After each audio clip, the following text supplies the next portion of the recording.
morning. I'm Grace Gallucci, Executive Director and CEO of Noaka. Welcome to Northeast Ohio's Climate Action Summit.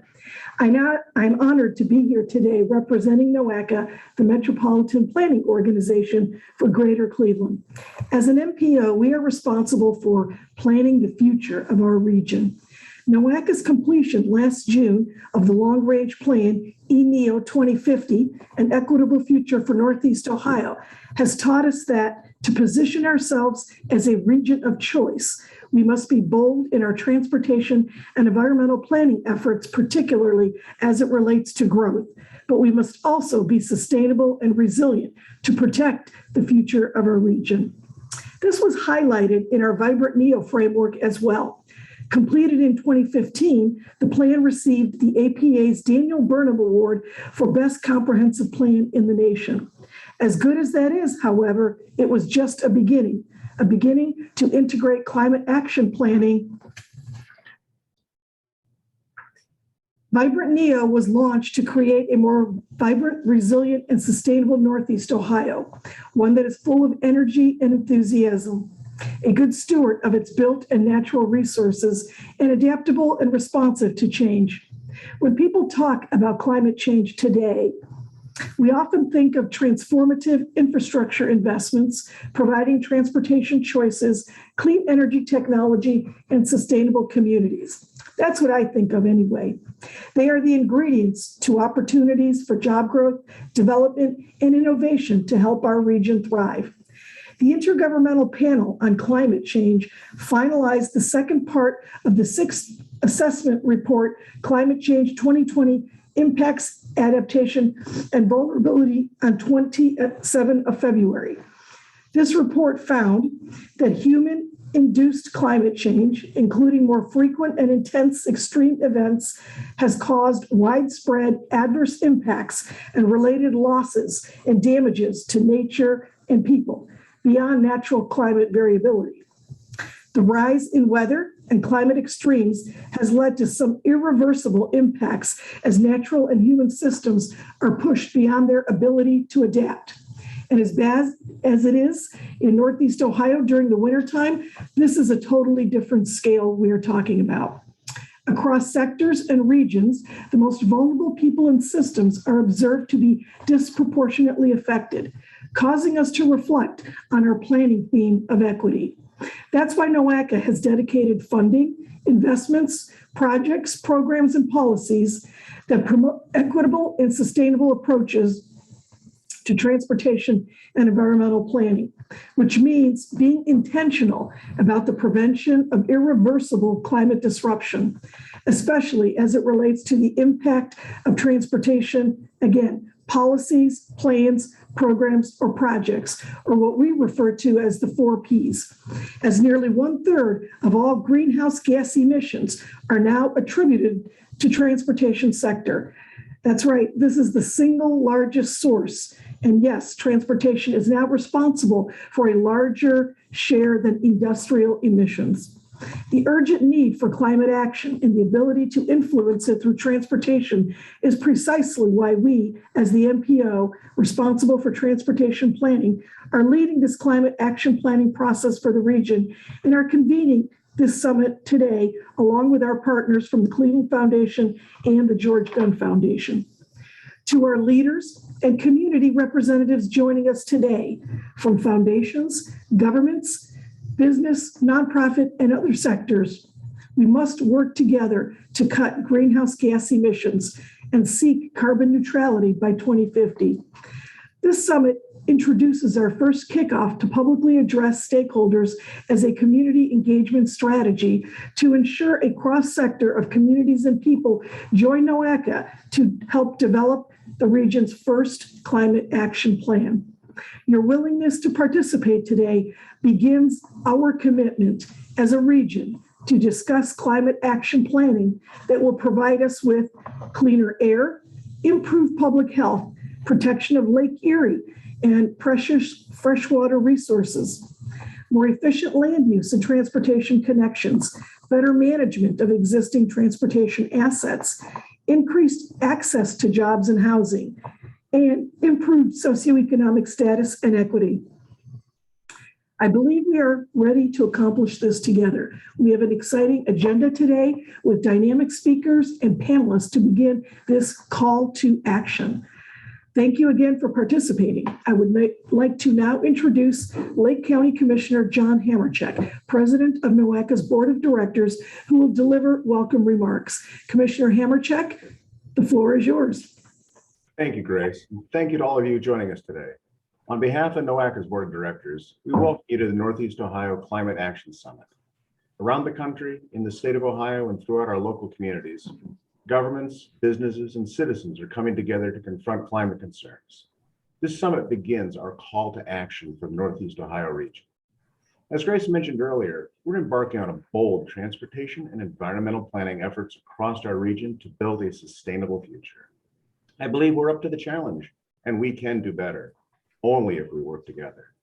This means collaborating and building across local municipalities and counties for the betterment of this region. Our perspectives and opinions may differ. However, it's the dialogue and the discussions that help us to build better strategies and solutions. We'll hear today from local and national perspectives, including U.S. Senator Sherrod Brown, U.S. Representative Marcy Kaptur, U.S. Representative Dave Joyce, and from our distinguished list of presenters to explore three key topic areas: a call for climate action, regional partnership, and resiliency. We hope to gain understanding from your respective areas and commitments to climate action in Northeast Ohio. We have a great summit agenda ahead of us today, and we thank all of those participating virtually on the platforms today. Enjoy the summit. We look forward to working together with you on this call to action on climate change. And now back to our director, Grace Galucci. Thank you again, Commissioner Hamercheck. I now have the honor to introduce our keynote speaker this morning, Beth Osborne, who serves as the Director of Transportation for America. We are very appreciative that you've joined us today to speak on getting transportation programs right to impact the climate. Before Beth comes to the platform, I'd like to first note her background and experience. Prior to Transformation for America, Beth was previously at U.S. Department of Transportation, where she served as the Acting Assistant Secretary for Transportation Policy and the Deputy Assistant Secretary for Transportation Policy. At DOT, Beth managed the Tiger Discretionary Program, the Secretary's Livability Initiative, the development of the administration's Surface Transportation Authorization Proposal, and the implementation of MAP 21. Before joining DOT, Beth worked for Senator Tom Carpenter as an advisor for transportation, trade, and labor policy. Beth also has served as policy director for Smart Growth America and legislative director for environmental policy at the Southern Governors Association. She began her career in Washington, D.C. in the House of Representatives, working as a legislative assistant for Representative Ron Klink and as a legislative director for Representative Brian Baird. And here she is today with us. Please welcome Beth Osborne. Thanks so much, Grace. And thank you all for inviting me today. I'm glad to be a part of this important topic and the kickoff. So I actually don't have any slides, so you're just going to have to look at me. This is a product of my being trained and brought up on Capitol Hill, where they don't know what PowerPoints are. I'm just going to talk through some of the challenges we have and some of the opportunities. I know that we have all heard repeatedly that the transportation system makes up 28% of greenhouse gas emissions, but I want to point out that it's the only sector that has growing emissions, or at least had growing emissions until COVID. It's the only sector going in the wrong direction. And if history is any guide, while we have had a brief stay over COVID, we're going to see those emissions start growing again as we, quote, get back to normal. I want to point out that I'm going to talk about the transportation system and not about electrification. Electrification of vehicles is absolutely essential. We need zero emissions vehicles, but it's not sufficient, and it isn't our job. We are going to focus on our part of the job, which is the building of the system and how that impacts. greenhouse gas emissions. We've seen the sector increase emissions even as our fleet has gotten more efficient. In fact, between 1990 and 2017, we saw our fleet efficiency increase by nearly 20%, but our emissions still went up 22%. And that's because people were driving, our vehicle miles traveled went up 50%. As driving increases, it limits how much we can reduce greenhouse gas emissions by. And it will result in our emitting way more than we would otherwise on the way to electrifying the overall vehicle fleet.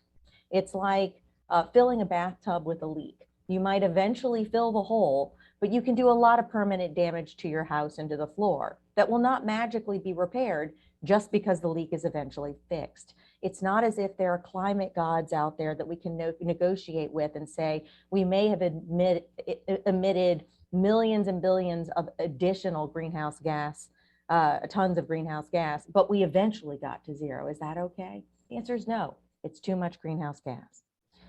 Also, climate emissions go beyond the tailpipe. Climate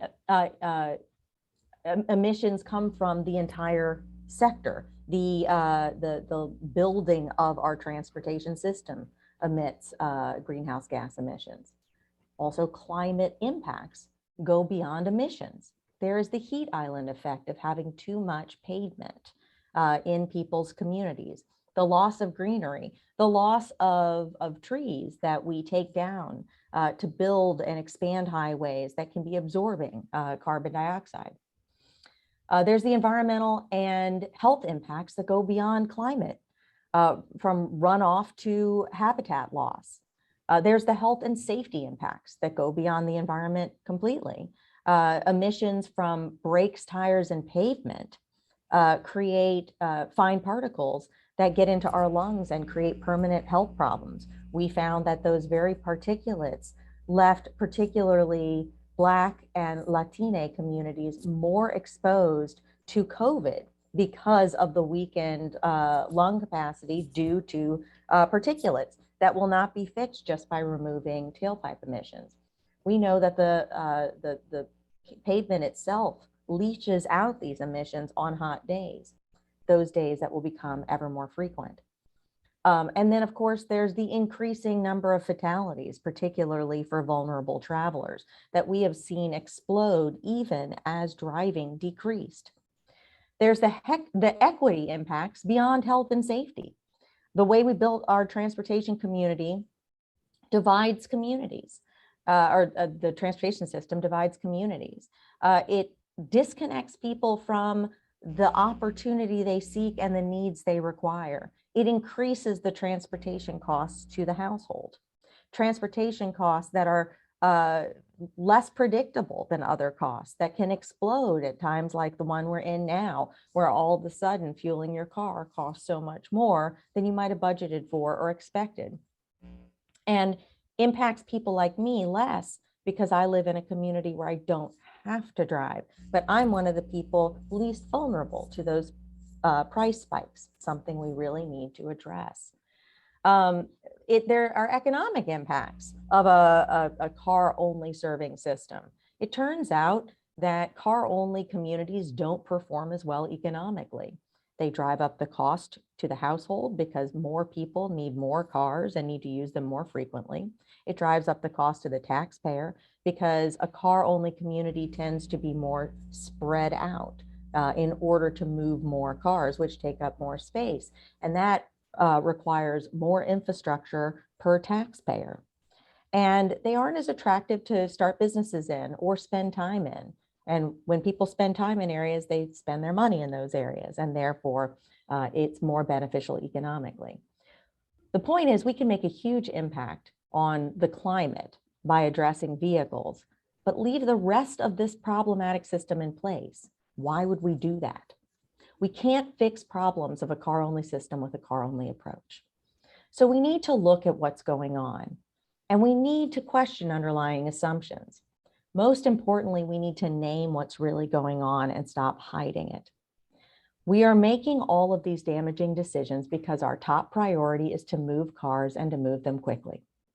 When we start designing a roadway, the first question we ask is how many cars are we going to serve and how quickly are they going to move?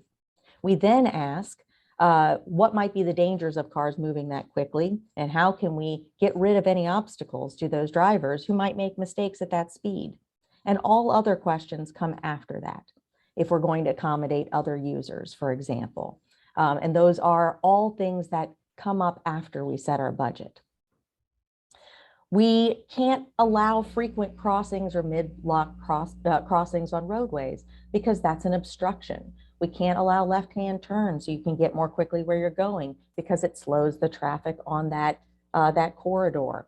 We can't have a squared off corner because it might add a couple seconds because you have to stop before you turn, as opposed to keep speed as you turn through a crosswalk. We don't like extra street crossings. We want long super blocks because that's another obstruction to quick travel, in spite of the fact it's the thing that creates the network that moves people around more effectively.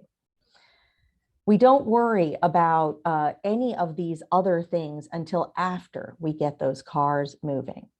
We try to project 20 years into the future how quickly cars will move, which is an impossible thing to know.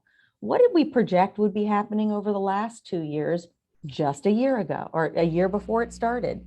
What did we project for the city of New Orleans in 2002, a few years before Katrina? And when we project 20 years in advance, because we all know we can't possibly predict it, it's best for our engineers to go for the most bold scenario, which requires overbuilding. And that induces more travel. The concept of induced demand, first identified in the early 20th century, something we still don't recognize and we still don't measure. All of these things create a feedback loop that pushes more and more driving and leaves those who may not be able to drive, may choose not to drive, or may not be able to afford to drive, to really take their own lives into their hands in order to move throughout their communities. Then we say they don't choose. We don't choose to get out of a car. We don't look at land use. Transportation agencies point at land use decision makers. Land use authorities point at transportation decision makers. But from the perspective of those of us in transportation, whether it's our responsibility or not, we need to recognize we aid and abet bad land use decision making. Land uses that create congestion by putting destinations far away from people live, by making short distances as the crow flies longer, by having disconnected road networks at the local level. We can complain about that. We can wish they would do better, but we have to recognize we funnel nearly endless amounts of funding to attempt to reduce the congestion that was as predictable by that land use scenario as the sun rising. We don't have to do that. We can explain that the land use that they chose will never allow the congestion to go away. But at the local level, why learn if your failures lead to being showered with more money? And that is often true for the transportation world itself. When we have a problem with congestion or emissions or repair or safety, use that failure that led to that need as an excuse for more money. We're not expected to make improvements. And whether we make improvements or not, we have a claim for more cash. We know adding capacity doesn't work. The very thing that is pushing us into a scenario of more driving and more emissions isn't even working to reduce congestion. Across the largest 100 communities in the nation, we expanded our freeway network by 42%, while population grew only 32%, and congestion grew 144%. Talk about a failing strategy. It's amazing because it was true no matter what. For those communities growing a lot and didn't build quite as much freeway capacity, they had massive increases in congestion. Those who, like Omaha, Nebraska, that expanded their freeway system by 146% and only had a 45% increase in population, they saw their congestion increase by 231%. And in Buffalo, New York, that saw a 1% reduction, I'm sorry, a 12% reduction in its population and added roadway capacity, saw its congestion increase 175%. There are 0 communities in the largest 100 metropolitan areas that saw less than a 45% increase in congestion, even when losing population. If we would stop chasing this impossible standard, when everyone travels at the same time, there will be congestion, full stop. If we don't stop chasing that, we will not address greenhouse gas emissions. It's as simple as that. And everything we're doing is driving costs up to our consumer. The miles driven per person grew by 20% between 1993 and 2017. People are traveling further, something that translates to higher cost to the household, and like we just discussed, higher congestion, higher emissions, more water runoff, greater inequities, and greater fatalities. We're finding these impacts to be even more harsh in rural areas where their destinations are moving further and further away. An area where we use rural areas as an excuse to support the continued car-only approach. While over 1 million households in predominantly rural counties have no car, and the majority of the 292 counties that have 10% or more households with no access to a car are majority rural. So it's amazing. The sacrifices we make to solve congestion don't solve congestion, they just make it worse. And the sacrifices we're called on to make in urban America for rural America are making the situation for rural Americans worse. We really need to start questioning those underlying assumptions. Now, there's some opportunity in the money coming from the infrastructure bill passed by Congress last fall.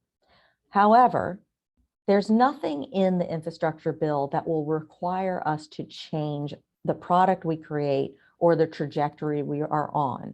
We will have to do that. The opportunity is there.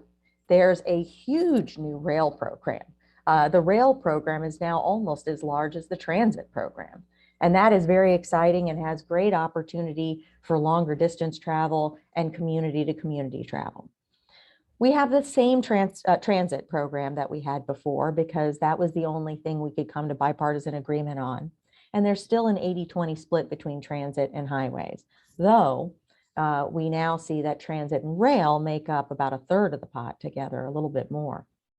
While there are historic levels of competitive grant funds and some exciting competitive grant programs, when you add them all up, that historic amount is 5.5% of the overall program. There, like I said, great opportunity here, but it's not going to transform the program alone. There are new formula grant programs specifically for climate and resilience. There's a carbon reduction program and a resilience program called Protect, which are very exciting. There's a competitive grant component and a formula grant component that can allow states and metropolitan planning organizations to really focus on those issues. But 75% of formula grant programs will be in the form of the National Highway Performance Program and the Surface Transportation Block Grant Program, which means that 75% of the pie is still with the traditional programs that have led us to today. So if we care to make an impact and shift our direction, we're going to need to spend those dollars differently to get different results.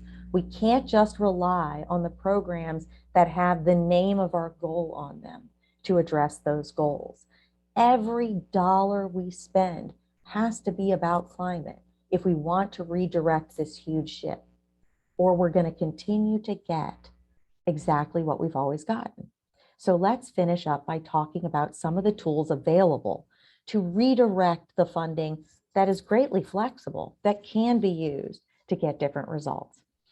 One is, as I mentioned, we're not measuring the demand that we induce. When we build more capacity, we invite more travel. This is a dynamic system and people respond to it. This is not hydrology with a finite amount of water. This is people moving, and people will add trips, shift trips, move modes, all based on where we're investing. When we add roadway capacity, like we have found since the 1920s, people add trips to that roadway. And we end up with more congestion, which is why we have found that every single community, even those losing populations, have more congestion. We have made it easier for people to figure out what the expected induced demand is. And based on work from the University of California at Davis and the great work that they've done, the work by Jamie Volker and Susan Handy, we have worked with the Rocky Mountain Institute to create the SHIFT calculator, a national calculator that breaks down county by county in every state in the union in order to determine what a roadway expansion will do in terms of induced demand.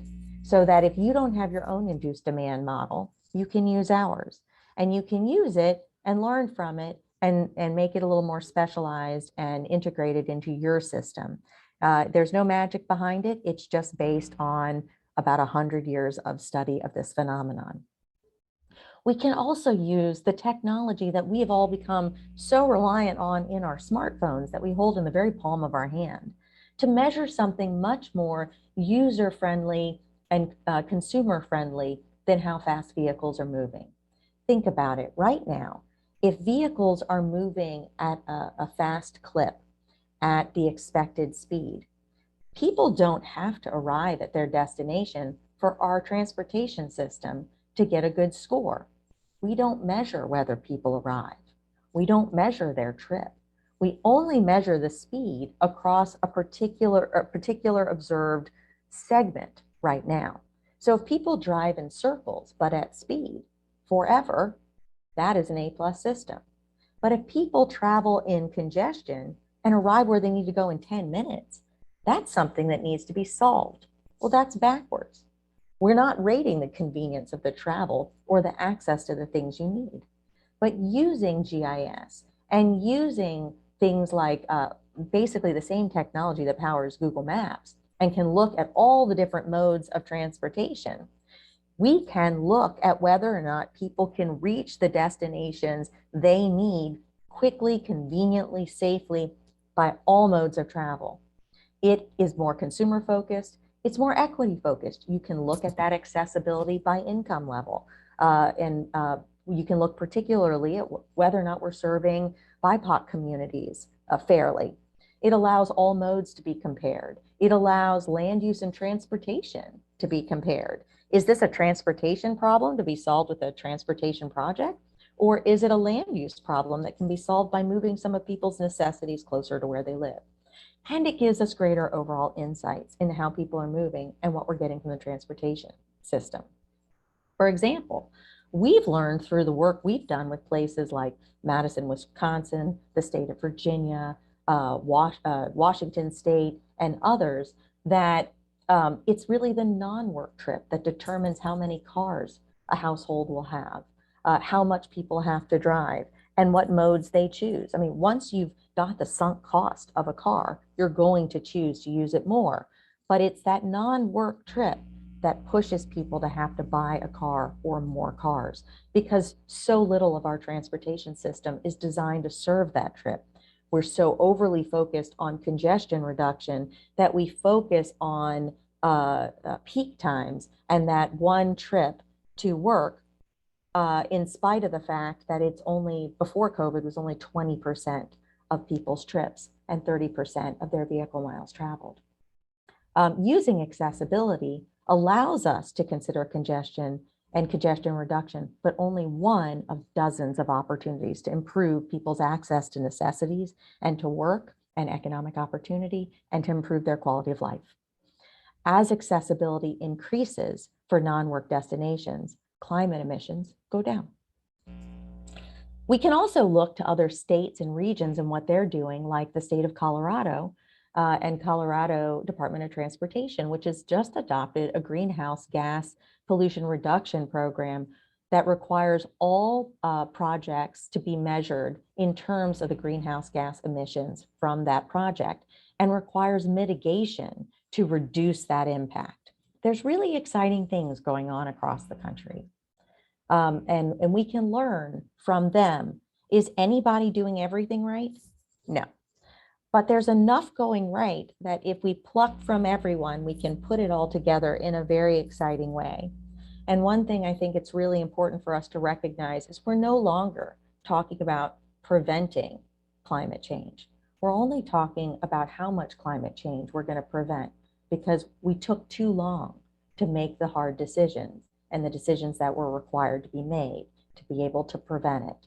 So we should be throwing everything in the kitchen sink out there to reduce the impacts that climate change can cause and reduce our impacts to the climate. So to sum up, overall, the big things we need to do in transportation, we need to think about land use and how our decisions impact land use, and how we encourage people to make land use decisions that will only require us in transportation to come back and invest more. We don't need to feed that loop. We can interrupt it. We can stop subsidizing and embedding land use decisions that can only result in more need for transportation investment. If we really focus on our roadway design and making safety the top priority instead of moving vehicles quickly, we can make it possible for more short trips, both in and out of a car. Right now, we focus so much, again, on moving corridors quickly, we cut off shorter car trips, and in doing so, we make shorter walking trips out of the question. And we can invest heavily in non-car options. We have spent 70 to 100 years investing in helping people move around by car. We are in a deep hole with regard to other modes of transportation. We are not going to remove ourselves from that hole by investing 20% of what we invest in highways in other modes. We are going to have to at least match what we're spending for those driving in those not driving if we want to become anywhere close to bringing them onto equal footing and being able to claim that we've given our consumers anything close to a choice. Specifically, we should be measuring greenhouse gas emissions by project, by tip, and looking both forward and backward. You can't claim that it's a priority if you're not measuring it. And we can look at people like CDOT and look at ways to require mitigation to reduce that impact. We can address the problems of now rather than trying to guess the unguessable of what might happen in 20 years, a process that leads to overbuilding and inducing more demand. We can measure induced demand. We can therefore have a better understanding of what our investments are going to do in terms of future congestion, real benefit, and greenhouse gas emissions, as well as all the other impacts we talked about. Frankly, we need to do a lot to look at our overall modeling, but I think we need to start with just rethinking the question we ask and our beginning question is, what will the traffic be at the end of the useful life of this thing we're building? We can define the problem differently. If we start using the technology we hold in our smartphones in our transportation system, we can get a much richer understanding of how the transportation system is working and how it's connecting people to the things they need. And then we will have dozens of solutions at our fingertips to solve the problem, not just investing in speeding up vehicles along one corridor. We can also build our priorities into every single project. Again, don't only do your carbon reduction work in the carbon reduction program. If carbon reduction is going to be our priority, it's going to be done with every dollar spent. And we can look at our rules, procedures, standards, trainings, performance reviews. Embedded in so many of those processes is the origins of our program, the building out of the national highway system in the interstate program.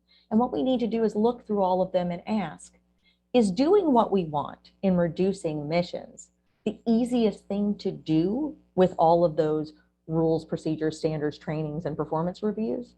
Or does it require our people, our staff, our engineers and planners to go out on a limb? We need to make it the easy thing to do. So I will just end, since Grace started out by talking about the Daniel Burnham Award, with a Daniel Burnham quote, one quite famous: "Make no little plans. They have no magic to stir men's blood and probably will not themselves be realized. Make big plans. Aim high and hope and work, remembering that a noble logical diagram once recorded will never die, but long after we are gone will be a living thing, asserting itself with ever-growing insistency. Don't shoot low. You'll get all the garbage for change for doing a little thing and not the benefit. Go big and have a chance at really changing our direction and creating a better future." Thank you so much for having me.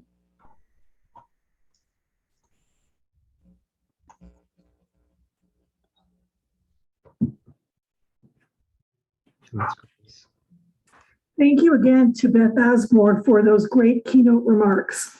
Now I'd like to introduce Joe McDonald, Noaka Director of Strategic and Environmental Planning, to conduct the first of 3 interactive poll questions with our audience. Joe? Thank you, Grace. And I would like to welcome all the attendees and those who are tuned in to the summit via our YouTube channel. It really is wonderful to have you with us this morning.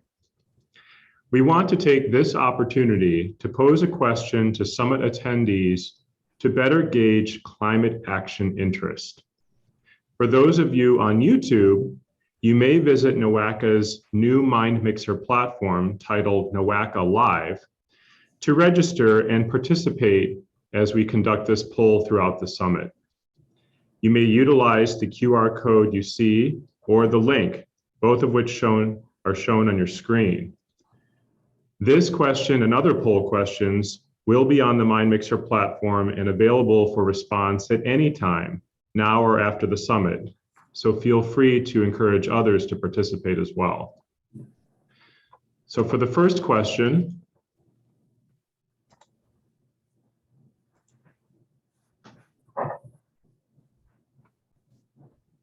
how interested or committed is your organization to taking action on climate? And we'll give folks a few seconds to respond, and then we can discuss the results.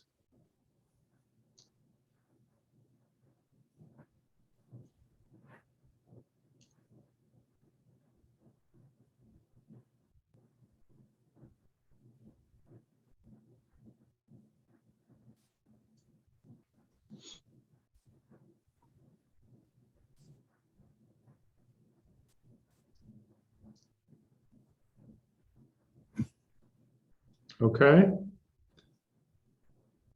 Looks like most people who have participated. So we'll go ahead and end. And what we see here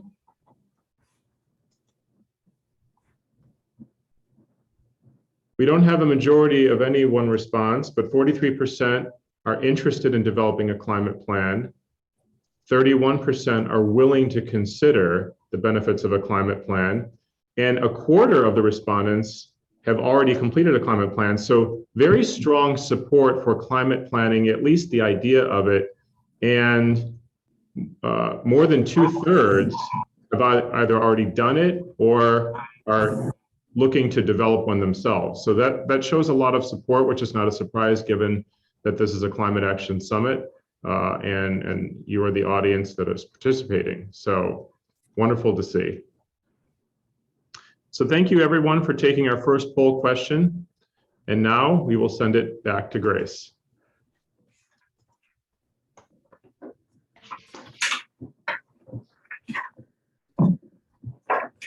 Thank you, Joe.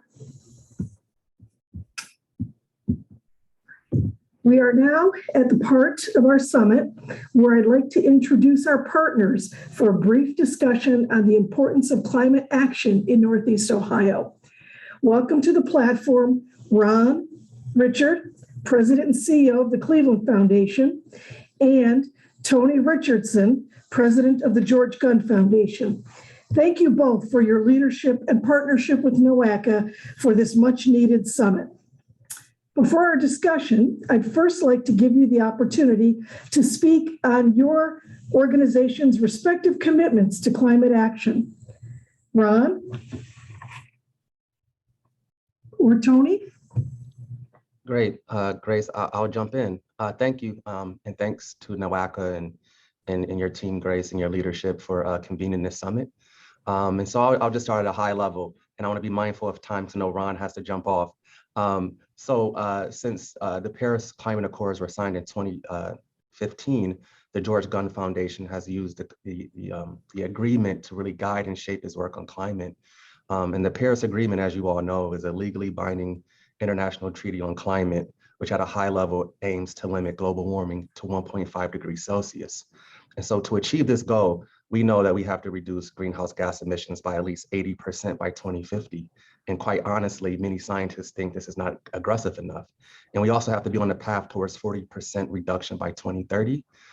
As you all are aware, the city of Cleveland was the first, or one of the first, US cities to adopt an 80% reduction by 2050 target.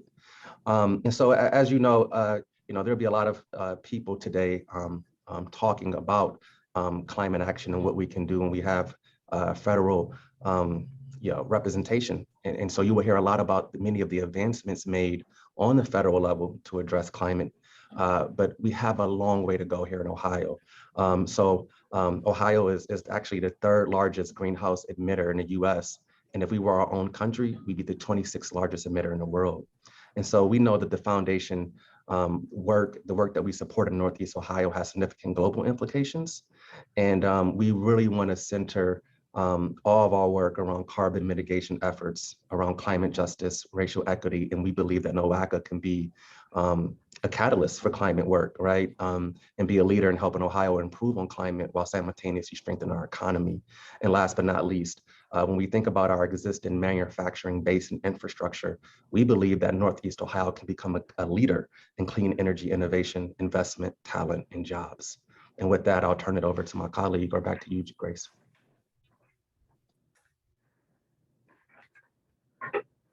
Ron? Yes, hi. Good morning. Good morning. Great. Well, I'll answer the question now then about how the Cleveland Foundation is thinking about climate change. And of course, we do everything hand in glove with the Gunn Foundation. So we're working very closely and coordinating very closely with them. But I would just say in terms of how are we thinking about climate change, I'll tell you honestly, the way I'm thinking about climate change is if we don't do something dramatic about climate change, all the rest of our work will be meaningless. If you think of Katrina in New Orleans, and if you had been, let's say, the CEO of the New Orleans Community Foundation a couple of years before Katrina, and if you'd had a crystal ball and you had a choice, should I continue to fund the YMCA and the Food Bank and the Rape Crisis Center and all the important organizations you fund, or should I just focus on strengthening the levees so all these organizations aren't literally underwater in 2 years? You might have said we need to strengthen the levees, and that's sort of how I view climate change. Is everything depends on it, and so there's terrible consequences of not working on climate change, and there are also at the same time tremendous opportunities because of climate change. We can create jobs in Tennessee, a red state. The advanced energy sector added jobs. They paid higher than average wages and grew the state's economy by 8.2%, contributing $45.8 billion between just 2016 and 2019. And it outpaced the state's overall economic growth, that one sector. And that's very much what I would like to see happen in Ohio. Although Ohio's been very challenged with very bad public policy in the energy and environmental sector in recent years, which we really have to turn around. And of course, we have to ensure that all these new jobs are equitable.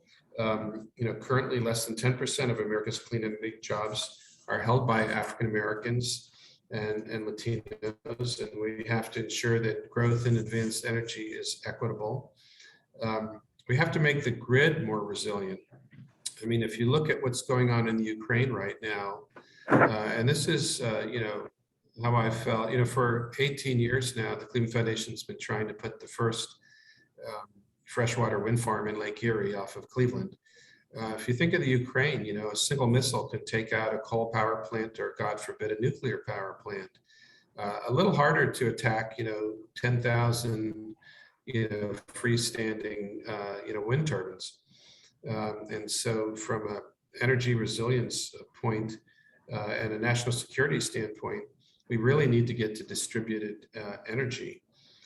We have to make the grid more resilient. Just looking at Cleveland, and we're probably not too much different. Cleveland Public Power's got 100-year-old substations that, could blow any day now. We really have to fix the grid, the national grid, but just locally even, we have to do something to make sure that people aren't shivering in their homes, with a power outage in the middle of winter. We see gas prices rising steeply because of Russians' invasion of the Ukraine, and that's, a great reminder about how vulnerable we are to the fossil fuel market dynamics. And so, there's great opportunities for jobs and for improved health, but there's real national security and human rights implications.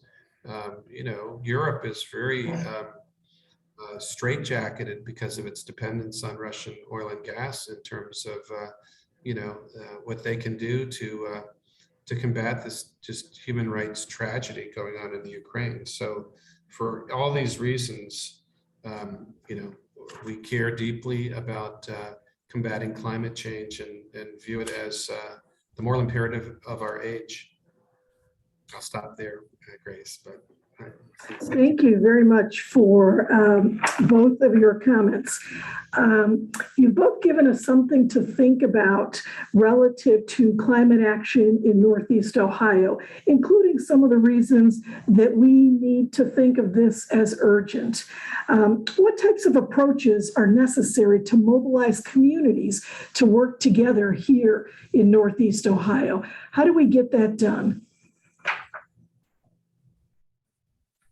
Tony or Ron, either one? Well, I'm going to talk a little bit about this later on in our discussion, Grace. But I think it's important that stakeholders and partners such as Gunn and Cleveland Foundation, as well as Noaka, and obviously thinking about Noaka's 5-county footprint and the ability to convene and coordinate and bring communities together around these issues. And I think we in philanthropy, we understand that no single entity or organization can carry this work on its own, right? So while we can fund equitable climate and clean energy transition plans or decarbonize grid planning and implementation, I think it's also important that, there's a hub where we can sort of cross-pollinate, share ideas, create a regional strategy that's tied and coordinated to what's happening at the state level as well as at the federal level, so that there is coordination between what's happening and opportunities that can be created here on a local level. And so I do think that there needs to be a hub. Someone needs to really lead this work. We can't do it alone. And as Ron articulately pointed out, this issue is really tied to not just the existential threat of humanity, but also our global competitiveness as a region, right? And so I'll park there and let Ron jump in if he has anything to add. I would just say that I think that sorry, trying to remember the question for a second. Grace, can you help me out again? Yeah, sure. Just, you talked a lot about the overall urgency of climate action. Right. And how do we get people to see that and be involved? Yeah, I'm sorry. I had a senior moment there. I think that, we have to get better at coalition building in this field. And we have to do it like never before. I hope we get to a point in this country and in this state where certain things should just be beyond partisan politics. I mean, we all breathe the same air. as JFK said a long time ago. We all, need clean water.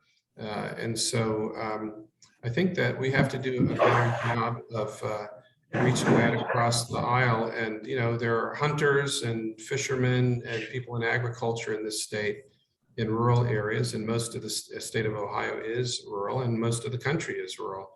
And the environmental movement's been sort of urban based, and we really need to bring in coalition partners. I'm glad that in Ohio now there is a group, Conservatives for the Environment. So we've just got to do a much better job of, coalition building and partnerships.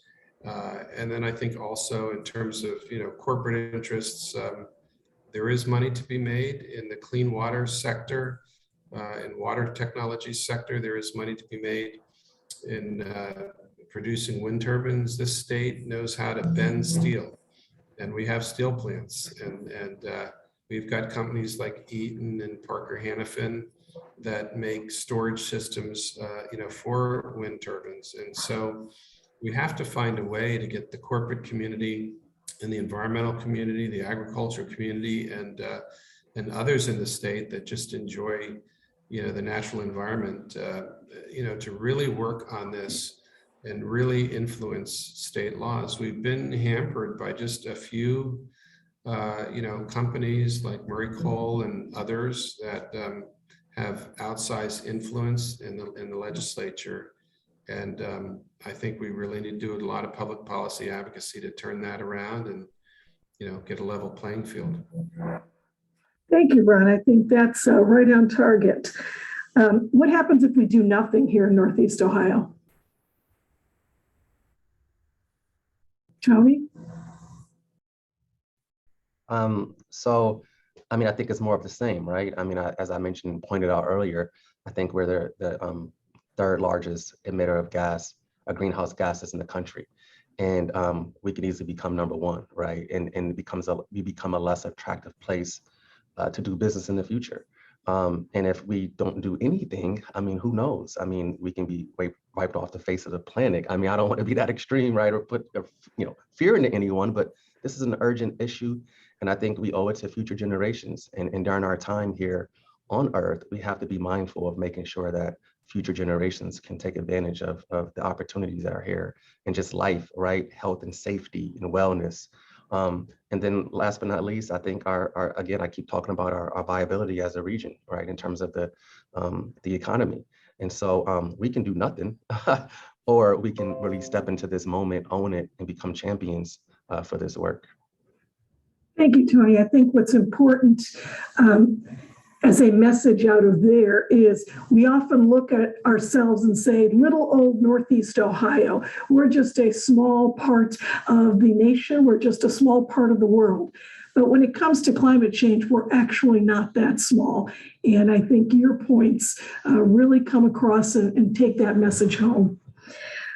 Grace, I'd like to answer that too, if I could. Please. About 18 years ago, I was giving a speech at the City Club, and in the Q&A, someone asked me if I thought that Cleveland could ever come back, if we could ever, get our population back, because we had shrunk so much population-wise. And my answer, which was not a sarcastic answer, it was a very serious answer, was I had no doubt that 30 years from now, Cleveland will probably have the largest population it's ever had. And I explained that the reason I felt that was that prior to coming here, I worked at the Central Intelligence Agency, and I was sitting in George Tenet's office one day, the head of the CIA, and he got a call, I think it was from the Saudi Intel chief, and he said, "This may take a long time, Ron. Here, read this report."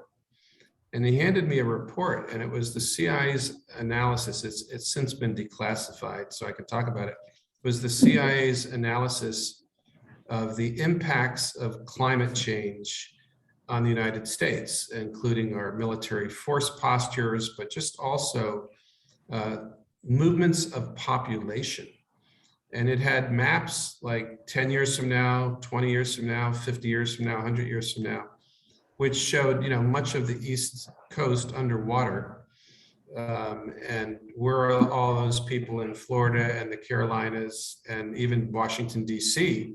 Going to go? And I thought, well, they're going to go somewhere where there's fresh water and somewhere that's got a high enough elevation that we're not going to be underwater. And Cleveland's looking pretty good. I don't want Cleveland to benefit from the misery of other people. But, to answer your question, what happens if we don't do anything? If we don't do anything, this nation's going to have to spend trillions of dollars, which we don't have, on seawalls. And if we don't do anything to get off of coal, you'd never be able to eat walleye fish out of Lake Erie.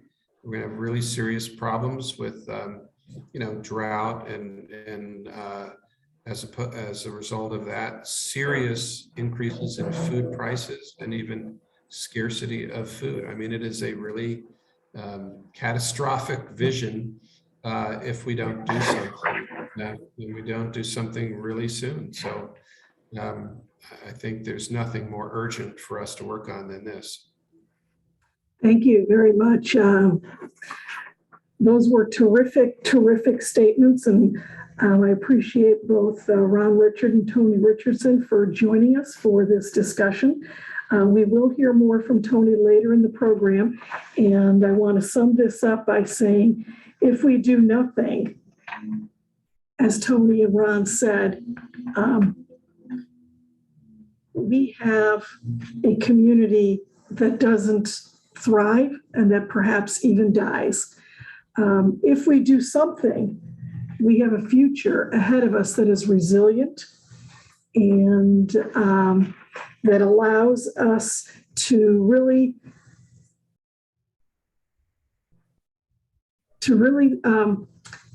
put in place the long-range plan, the equitable plan that we have developed at Noaka. And so with that, I do thank you very much. And I know we now have a special message from U.S. Senator Sherrod Brown. I'm Sherrod Brown. It's a privilege to serve the people of Greater Cleveland and all of Ohio in the U.S. Senate.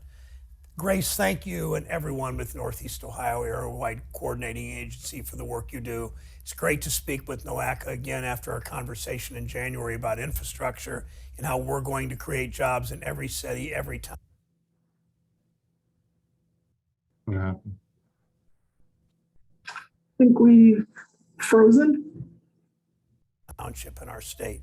You know better than just about anyone that transportation and infrastructure are intimately connected with the environment. The science is clear that the climate crisis is real. It's threatening our communities in Ohio. It threatens our lake. It threatens key infrastructure. It threatens people's energy bills, and politicians that aren't accepting of that simply are science deniers or demagogues. Right now, we need to take concrete action. When we passed the bipartisan infrastructure law, we took a big step towards a low carbon future.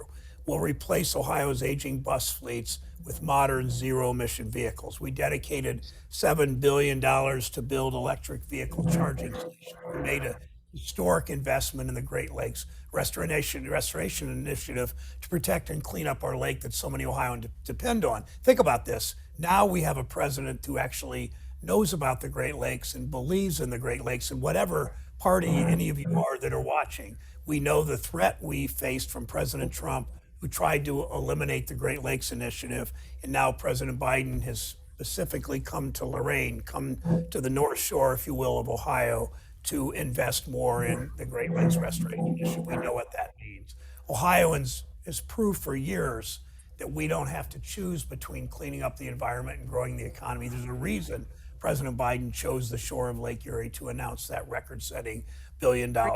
You know that in Northeast Ohio, better than just about anyone, look at the development, look at the jobs, and the quality of life that depend on the lake. Think about the investments in the infrastructure bill that Senator Portman and I worked on. Every one of those investments going to create jobs, grow new industries. The charging station built by American workers with American raw materials. The auto industry in Ohio and across the Midwest is making plans for the cars of the future. And then those are going to be EVs. And with record federal investment in public transit, Amtrak, pedestrian infrastructure, we can build a more equitable and environmentally friendly transportation network. I applaud Noaka. I applaud our local leaders for working toward a regional commitment to a low carbon future for Northeast Ohio. We continue this momentum. The Health of Ohioans depends on it. Please keep up your efforts. Keep speaking out. Your work is so very, very important for our region. Thank you so much for your inspiring message, Senator Brown. Now, it is my great pleasure to welcome our first panel of the summit to discuss the case for climate action planning. There will be a brief period at the end of the panel to entertain questions from the audience. Please type your questions at any time through the Q&A tab at the bottom of your Zoom webinar screen. Noaka staff will consider all questions as time permits. The moderator for this panel is John Mitterholzer, Program Director for Climate and Environmental Justice at the George Gunn Foundation. Director Mitterholzer. Thank you, Joe. Good morning, everyone. It's a real pleasure to be here today and to be able to moderate this panel. We're going to hear from 3 individuals who have worked on their own climate action plans, and we're going to learn what it was like for them to be a part of that process. We have someone from Kansas City, so we're going to hear about the regional plan of Kansas City, and then we have two local folks who are going to talk about the work that they've done locally, and then also how the Noaka plan can help advance that work that they've been doing for a couple of years now. We're joined today by Karen Clausen, Lyndon Arbogast, and Mike Foley. And for time reasons, I've asked them all to just introduce themselves, tell them a little bit about themselves. I've also asked them to start off by telling us about the planning processes that they were part of. If they could just talk a little bit about those processes, the goals of those climate action plans that they worked on. And if I can ask our panelists one additional question as you give that overview, what's something that you learned coming out of that process that was that might have been unexpected? So we're going to start with Karen and work in Kansas City. Thank you. Great. Good morning, everyone. My name is Karen Clausen. I'm a principal planner with Mid-America Regional Council, and I'm really happy to be here. We completed our climate action plan for the entire region, having adopted that in March of last year. So I'm really excited to share a lot more about that plan. John, you want me to continue with kind of talking about our process? Great. Yeah, that would be great. If you could just talk a little bit about the process, what you learned doing that process, that would be really helpful. Thanks. Yeah, so it was a really exciting project. I think it was something pretty different for us at a planning level. The impetus for creating this plan was the formation of a kind of a local coalition of elected leaders who are interested in doing something about climate change. We'd never seen something like this happen, where a group of elected officials came together. They were being very courageous and they decided to, bring this coalition together. They helped Mark move in the direction of joining the Global Covenant of Mayors. And for those of you not familiar with that group, it's basically a program out of the European Union's International Urban Cooperation. And we joined, so Mark joined on behalf of the region, and we participated ultimately in a regional program that was kind of a pilot, because as you know, most climate plans are developed at a kind of local city level, and so regional plans weren't that common when we started this process, and so they provided technical assistance to us. So we worked in partnership with Climate Action KC to develop this plan. It took us about 18 months to complete the process. We did not have any funding allocated to our planning process, and so I think it took a little bit longer, but we pulled staff together and figured out how to do it ourselves, and it was a great process overall, and the stakeholders and the leadership were constant through the entire thing. So. Thanks, Karen. Linda, could you tell us a little bit about Oberlin's plan and the work that you've been doing over in Oberlin? Thanks, John. I really appreciate being here today. And I want to start out by giving a brief overview of the City of Oberlin's climate action planning process. So the City of Oberlin has had a climate action plan since 2007. And we have updated that plan 3 times, with the most recent edition being in 2019. So with that addition came the hiring of a sustainability coordinator, which is me, and it is the first time that the city had a designated person to focus on implementing that climate action plan. So the plan, the process was brought on by City Council. Oberlin is run by City Council, and City Council got together and decided which key areas the City of Oberlin wanted to focus on. So in our plan, we have transportation, green buildings, waste management, renewable energy, land use agriculture, water, and resilience. Because as Director Osborne shared, we have quite a bit of climate change ahead of us, regardless of our mitigation efforts. So we started with a lead person who was the closest we could find to an expert in each of those categories to lead those chapters. And they were charged with engaging the community on each of those topics. So that is something I would share, is that one of the most important things you can do in a climate action plan is to find many ways to engage the community. And it's probably the most important thing, and it may be the hardest thing as well. It doesn't happen just easily. You can't just say, hey, I'm going to have a meeting on this day and anyone interested show up. You have to really work at that community engagement and go to some unconventional places, perhaps churches, schools, libraries, and really reach out to the community so that they understand that this plan isn't just the city's plan, but it's the community plan, and that they feel like they've had input so that there's buy-in. The second thing I would say that we did that really helped us was join ICLEI. ICLEI is an international group, and it's an acronym that's in German, but it stands for Sustainable Cities.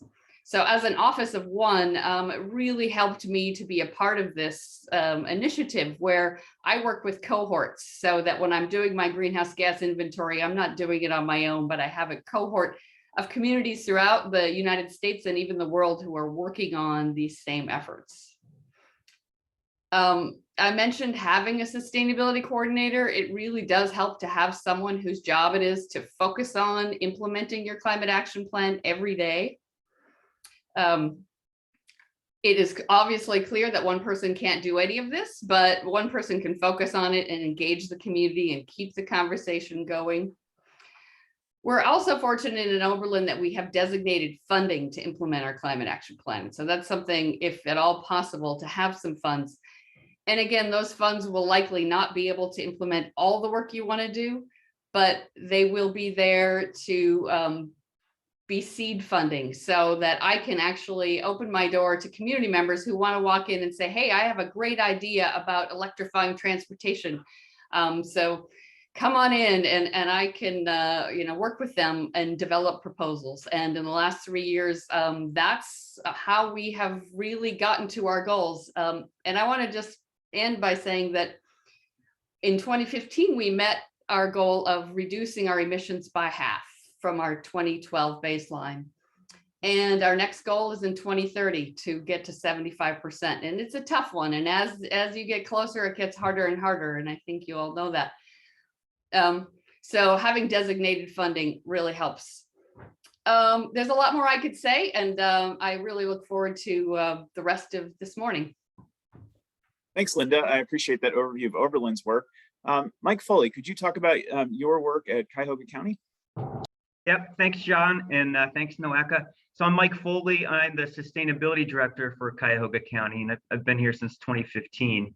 And we started doing climate action planning, especially after President Trump announced that he was going to be getting out of the Paris Climate Accord. So Executive Budish called me up one day and said, Mike, this is really bad. Is there anything we can do locally, right? Can we start, reacting to kind of the bad policy at the national and state level. And so we did some investigation, and like Kansas City, we looked at the Global Covenant of Mayors kind of protocol, and we joined that.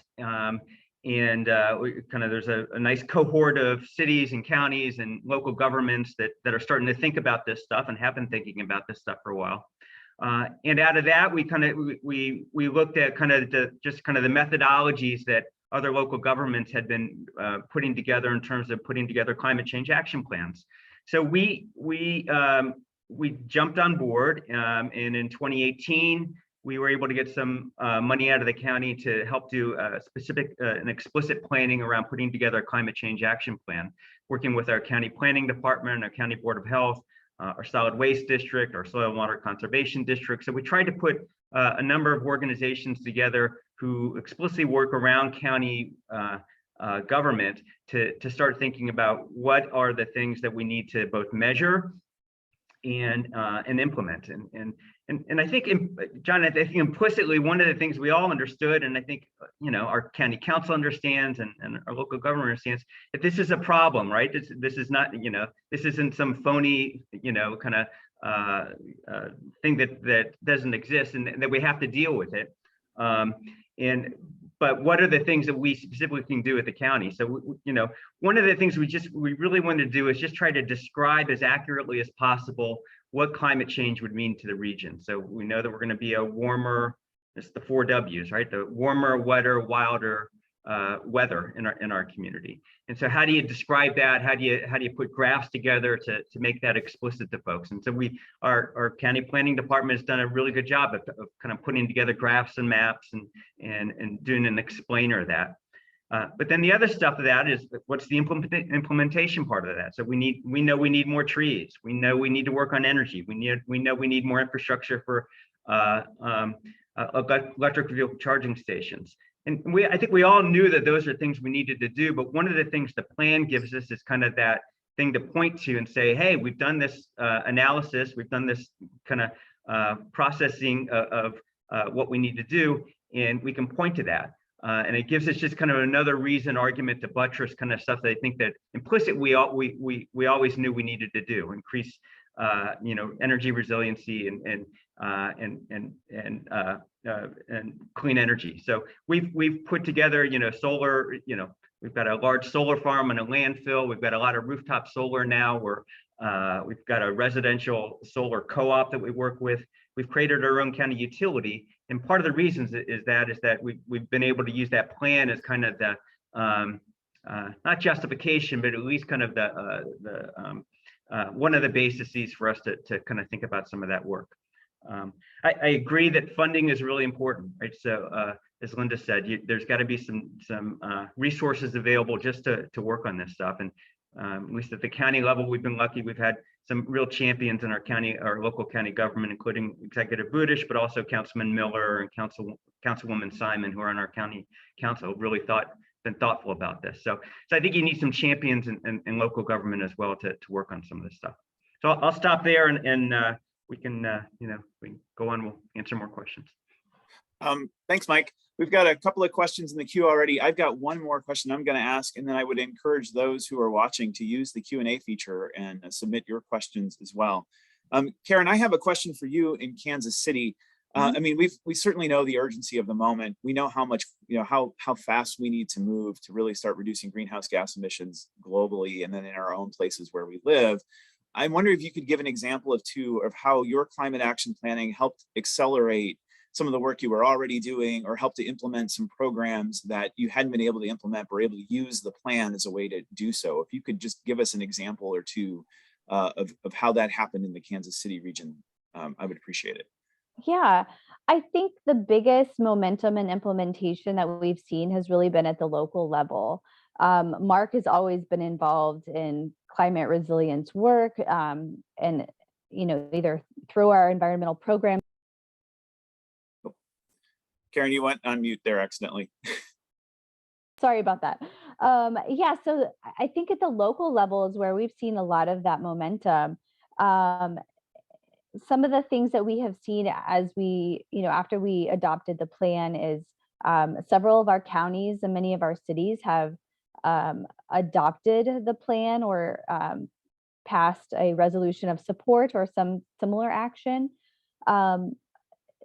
There had been many cities and counties throughout the region who have already been working on climate resilience work to a certain degree, but it didn't have a lot of oomph and power behind it. It didn't have a goal or a target they were necessarily trying to reach. And so I think having that target in place at a regional level has really pushed them to kind of look at our plan and kind of figure out what their own pathway is towards reducing our carbon emissions. A couple of examples, one of our cities, the city of Oberlin Park, which is a larger suburban city in our region, they're working on adopting the plan right now, but almost right away they took our plan and did kind of an audit of their own planning work against our climate action plan, an audit of their comprehensive planning and some of their other smaller plans as well, to identify where there's overlap, where there's synergies, things that they might kind of push on a little bit harder, where there might be gaps in some of their planning. And they also decided to create from the outcomes of that audit, putting together kind of a transportation resilience kind of work group or committee that would really focus in on transportation issues, because that had been really important to that city. We've seen a lot of other cities begin pushing things like solar ready housing and focusing in on making sure that we have enough electric vehicle charging infrastructure in place. And we've had really good partnerships. So moving beyond kind of city government partnerships with utilities have been good. I don't think that every region is blessed with utilities that are good working partners. And our electric utility, which is called Evergy, is doing a lot of great things to help transition their power generation towards more renewable options.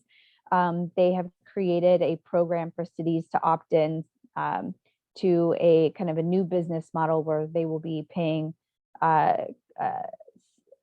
slight premiums for this, but they're basically buying all renewable energy to power their city operations. And our utility is extending that to businesses as well of a certain size. And so those are a few examples of some of the things that we've seen. And as we continue to engage with cities and counties, I believe we'll see more of that coming out. There's still, of course, some cities and counties that have yet to really engage in this work, but not because there's opposition necessarily. I think just the way that they've done things is a little bit different. So we anticipate a lot more exciting changes and planning into the future. Thanks, Karen. That's really exciting to hear about how that work is sort of accelerating at this point. We have a question from the audience. We have a question from Cuyahoga County Councilmember Dale Miller. And he's asking, and Linda, I'm going to throw this to both you and Mike. So Cleveland and Cuyahoga County, and I would say Oberlin as well, already have climate action plans. So how do you envision collaboration among Noaka? How can the work that Noaka is doing help you implement those plans or accelerate work that you're doing? And Mike or Linda, you can take that one, or both of you. I'll start. So I feel like today is the day we've started that. I mean, I was thrilled to be asked to come to this, and I so appreciate Noaka taking this on. I think, Oberlin is a town of 8,000 people in the middle of Lorain County. And the fact that we're going to be carbon neutral by 2050 is going to be pretty meaningless if we cannot make this a regional and then a state and then a national conversation and effort. So big thanks to Noaka. Noaka is also helping us with our EV infrastructure. We received a grant to put a DC fast charger in our City Hall parking lot. We have some level 2 chargers, but this will be our first DC fast charge. So building infrastructure, coordinating regional meetings, I think that that is the place for Noaka, and I'm super excited to be a part of it. Yeah, and yeah, I agree with Linda, and it's a good question, Councilman Miller. You know, Noaka is, look, they're the experts on transportation, and as kind of at the beginning of the session, you know, Grace said, you know, Grace or Joe, I forget, said 28% of greenhouse gas emissions are coming from the transportation sector. As a county that's put together our own climate change action plan, we recognize that transportation is a factor, obviously, that we need to address locally. But we don't have the levers and tools like Noaka potentially does, or RTA, or kind of the transportation experts to really dig deep and figure out what are kind of the things that we should be doing and the impacts that climate change will have on the region. So this is, I think it's vital. And when we put together our climate change action plan, you know, Noaka was really helpful. They said, you know, look, here's, if we want to get to, you know, climate, you know, zero emissions by 2050, here's what we're going to need to get to by 2030. Here's the amount of public, you know, transit ridership we're going to need to increase. Here's the amount of EV charging infrastructure we're going to need, and they've continued to kind of think through that. But I think really having Noaka do a really deep dive on this is vital to get to where our goals need to be. And it's, you know, both in terms of, you know, what's the, you know, what is that ridership for public transit? What are the kind of the new modes of transportation that are out there? There's going to be a lot of EVs out in the road. What's the infrastructure we're going to need? I think the other part of this is just the impact climate change is going to have on infrastructure, on roads and bridges in the future. So as we've got warmer weather in the future, what does that mean to you know, pavement conditions? And does that mean we're going to see more potholes or sinkholes, things like that? And I think those are things that Noaka can help us measure and model moving into the future. Thanks, Mike. Linda, I've got a specific question from you coming from Sam Bell, wanting to know about sustainability managers or directors. The question is, you know, I've heard that these positions often pay for themselves. Can you talk about that a little bit, and the value that having a sustainability staff person for a community is to that community? So yeah, how to pay for it is an interesting question. I can tell you how Oberlin pays for it right now, and I don't know that it will be this way forever, but the city of Oberlin created a sustainable reserve fund that was created through the buying and selling of renewable energy credits over the course of several years. And then council decided as an entity that money should go towards sustainability community-wide. So the fund was set aside to implement the climate action plan, which included my salary. So we are 3 years into that 5-year project. And I do believe that the city of Oberlin will continue to have a sustainability coordinator after 5 years. But like I said earlier, I think that if you don't have one person whose job it is to look every day at those goals and move the bar ahead, it's just really hard for other department heads in their busy days to focus in on it. But yet what I can do is I can go to the public works director and talk about our tree canopy. And I can go to our municipal electric director and say, you know, what % of our electric is coming from renewables right now? And so it's my job, and I'm kind of maybe a pain to all of those directors, but I think there's probably one or two who appreciate me. But yeah, it's tough if you don't have someone to focus on it. We are looking at how we will pay for that this position in an ongoing fashion, but for now, it's through our Sustainable Reserve Fund. Thanks, Linda.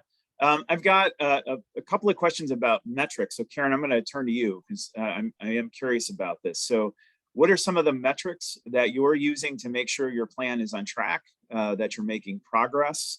And then have you built a review process in to update that plan? And what does that look like?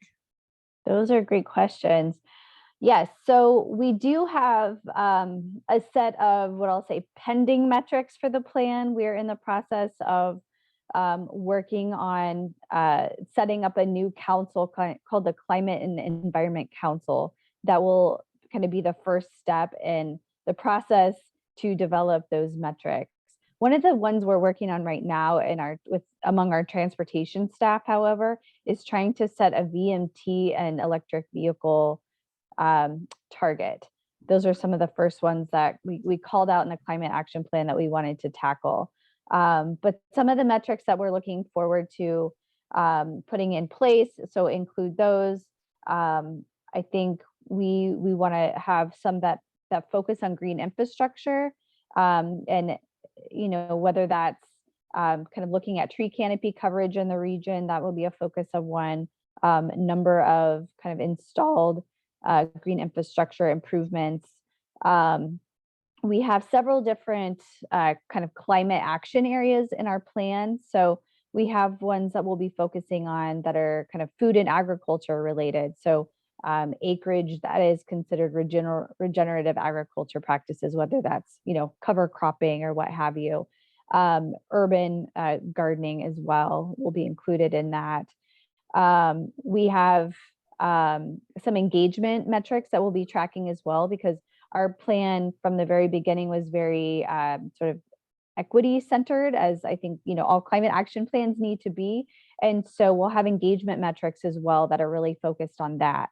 Some of which might be include number of organizations that kind of exist in our climate vulnerable neighborhoods that have been engaged through the process and are actively receiving resources from MARC or other entities, whether that's grant funding or tools from us to help implement their own climate action agendas. So that process of developing those metrics and kind of formally adopting them, we think will take place kind of in the latter half of this year and then next year as well.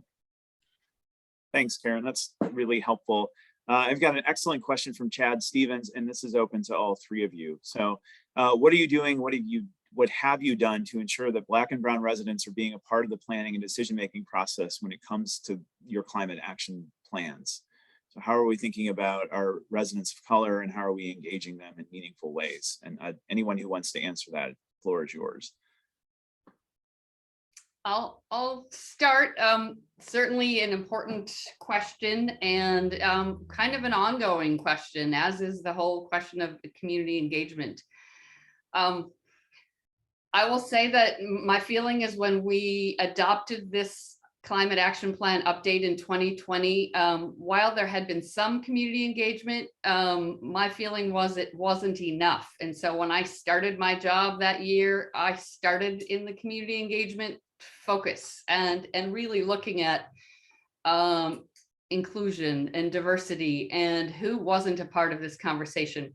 It was not easy to start that conversation as this plan was adopted. It would have been much preferable to have that conversation been earlier. Also, it was starting just as COVID was starting. So conversations became tricky to have. And as we learned the whole Zoom platform and how to have those conversations.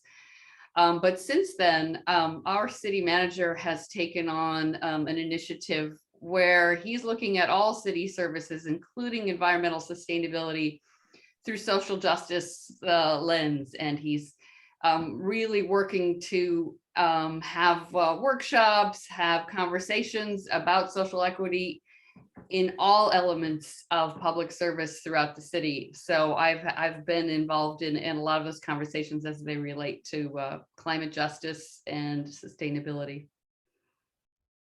And I can talk a little bit about our planning process to engage Black and Brown communities.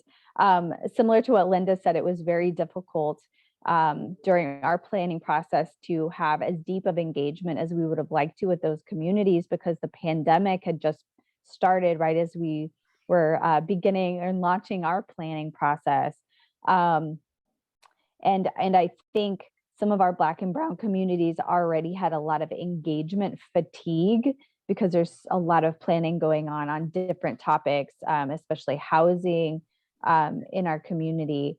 But we know the importance of doing that, and we wanted to make sure we involved everybody as early as we could in the process. And of course, Zoom meetings made it really difficult for everybody to adequately access what we were doing. One of the things we realized early on because of the pandemic challenges is that we may not be able to get kind of individuals participating in our process, like them self-selecting and being able to access our process. We got out as much information as we could to neighborhoods and worked to kind of reach out to organizations that serve our vulnerable communities and engage them first and foremost, and to the extent that they could help sort of channel our work to neighborhood groups and individual. We're really pushing for that. We acknowledged during the planning process that given all of those challenges, that engagement would need to be an ongoing, continuous thing. So not only during the plan, but after as well. I think a lot of the strategies that we put in our plan aren't, groundbreaking. These are, actions and strategies that we've been talking about through our different planning processes for a very, very long time. And so where it really becomes important is making sure you're engaging communities around the implementation of those things that we have been talking about for a long time. So the way you might implement, transportation improvements, including, maybe better bike ped access for jobs access purposes in one community might be very different in another community. And so just being very sensitive and having those communities that are most impacted by climate help lead that conversation and identify the best ways to kind of put those projects in the ground. But again, it's always very important to get those communities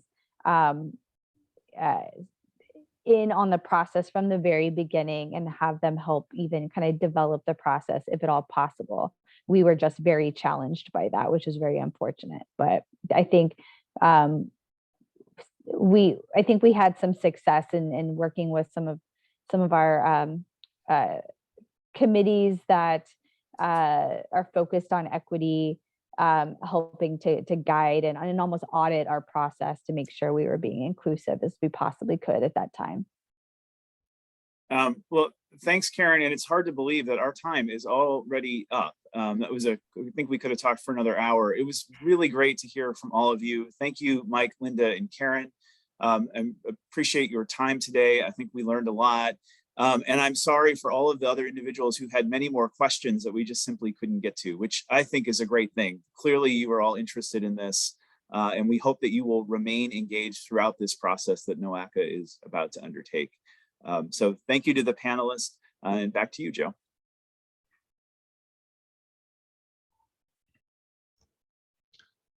Thank you very much to John Mitterholzer, Karen Clausen, Linda Arbogast, and Mike Foley for an outstanding discussion.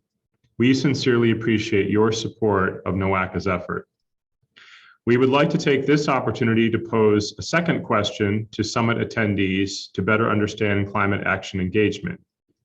Remember, for those of you on YouTube, please visit Noaka's MindMixer platform, Noaka Live, to participate in these questions.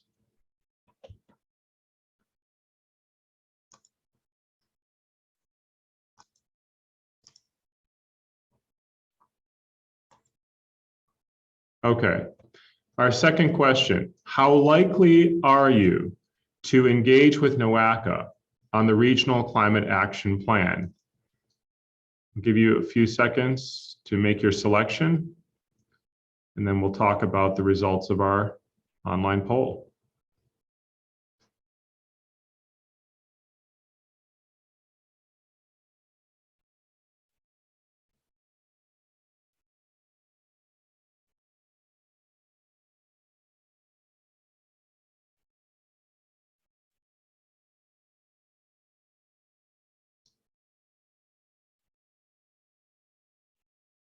Okay, it looks like we're slowing down, so I'm going to go ahead and end the poll. Just a few more coming in.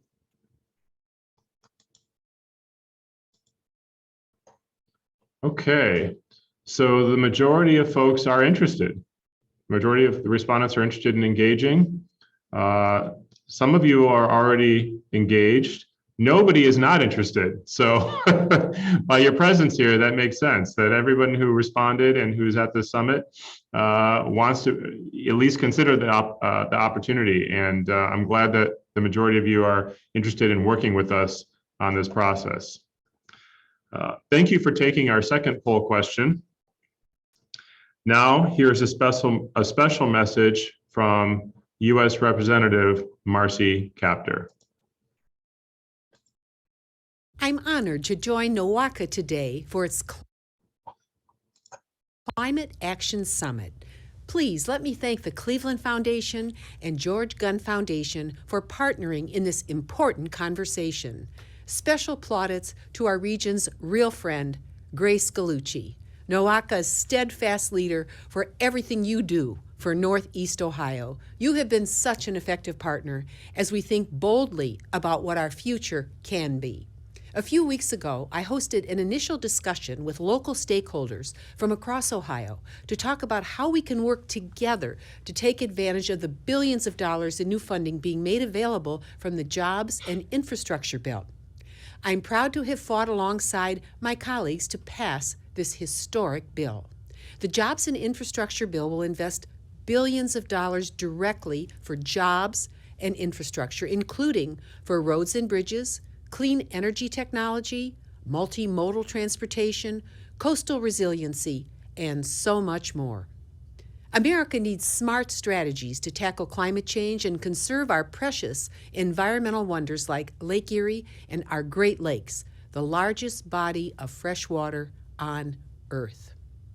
As chair of the House Energy and Water Appropriations Committee, I helped pass legislation directing the federal government's investment of tens of billions of dollars every year in our nation's energy and water needs. These resources are vital to our collective mission to sustain life on Earth. Right now in Congress, we are working to pass the annual federal bills that support the Department of Energy's critical advances in energy efficiency, weatherization, and next-generation renewables. Every day, the Department of Energy is guiding America's efforts to reduce greenhouse gas emission, spur our nation's economic competitiveness, and protect public health and safety. As a region, we need to think about how we can make progress right here at home. We must lift up our people and communities. Ohio has always been a national and global energy hub. Now, with breakthrough technologies like solar, hydrogen, thermal heat exchange, and biogas, we can build on our heritage and create new momentum. I want to thank Grace Gallucci, Noaka, the Cleveland Foundation, and the George Gunn Foundation for bringing us here today, and I look forward to keeping in touch with you. Let us invest in our region to move forward for a better, brighter, and healthier future. Thank you all.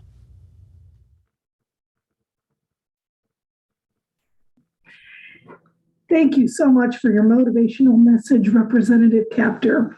Now it's my great pleasure to welcome our second panel of the summit to discuss how to achieve success through regional partnership. There'll be a brief period at the end for the panel to entertain questions from the audience. Please type your question at any time through the Q&A tab at the bottom of your Zoom webinar screen. Noaka staff will consider all questions as time permits. The moderator for this panel is Stephen Love, Program Director for Environmental Initiatives at the Cleveland Foundation. Director Love, the floor is yours. Thank you, Grace, and good morning, everyone. As Grace mentioned, my name is Stephen Love, and I'm the Program Director for Environment at the Cleveland Foundation. We're really excited for today's conversation. And today we're going to talk about why regional approach is needed when we think about collaboration on climate and climate action. We know that we need collaborative approaches across sectors because we understand that as a region, we're only going to be able to work together if we think about this work at the collective level. There's also tremendous challenges ahead of us, but also tremendous opportunities if we can work together and align partnerships. We know that climate change has disproportionate impacts, particularly on low-income communities and communities of color. So as we do work together to address climate and to make the transition to a cleaner energy future, how do we embed across this work an understanding of equity across the region? So joining me this morning, we have Dr. Gavin Svensson, who's the Director of Research Collections and Curator of Invertebrate Zoology at the Cleveland Museum of Natural History.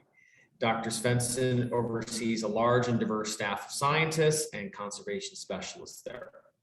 Also joining me is Samia Bray, who is the strategic business consultant and thought leader in the region, and a passion for cross-sector knowledge and leadership, and working to facilitate conversations that engage leaders in innovative thinking for nearly 30 years.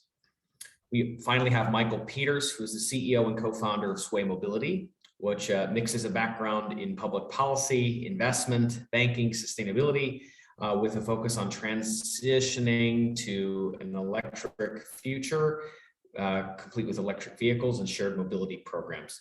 And currently he is the CEO, but also co-founder of Sway Mobility. So let's get started with our panelists. We'll start with Dr. Svensson. What do you see as perhaps the biggest threats that climate change poses to our region in the years ahead? Well, I think, we're coming from a natural history museum. We always think about the natural environment, both historically and in the now and in the future. And I think that climate change is one of the factors, only one of the factors in what we're seeing in large-scale ecological changes within our region. We're seeing those changes with species distributions, with forest cover, with invasive species as well. And we're also seeing that there's an intense need for people to connect with the natural world because we're a part of a bigger ecological system. So it's really necessary for the community to think about this environmental change in a holistic framework and think about it as to what their impact on that world is and what that impact on the ecosystem, because it all feeds directly back onto us. Humans are a part of the greater system, right? So our actions feed back on us through the air we breathe, the food we eat, and the water that we drink.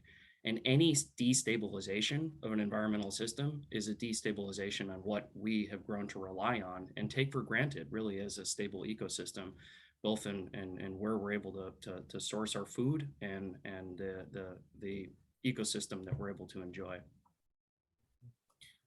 Well, thank you for sharing that. I know that, again, we see the impacts already taking place today, but we know that they're going to be exponentially worse into the future.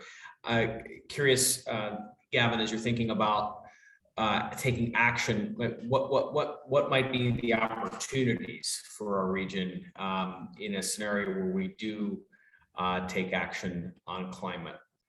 Well, I think we really need to address people's understanding of the science of it and understanding of thinking about this critically. The museum just last year did a national Marist poll, and 90% think an understanding of science is necessary to them. And 92% of respondents believe that health of the environment directly impacts their own health. You know, these are pretty astounding numbers that we got back from that. And we also tested on what people think about their trust in science. And we found that 88% of respondents trust in science, but 85% want to learn even more about it. But only 44% feel like they're like, well, I guess 44% feel like they're falling behind. So this tells us at the museum that people's understanding of how the relevant framework influences their daily lives is critically important, but the amount of scientific information coming at people about their health, especially in a pandemic period of time, about changing environment, about what our lake ecosystem means to us, it's too much information, but they want to learn more. So I think a part of an action plan is really looking at like people's relevant connection to what this plan looks like, because it's going to take a broader community of engagement to implement the plan. People need to be on board with this, and people look at a lot of the facts coming at them and they don't see a direct connection with their daily lives. So measuring people's engagement with an action plan and making a lot of these big, broad issues connect with what is really relevant to them is going to be an important part of this.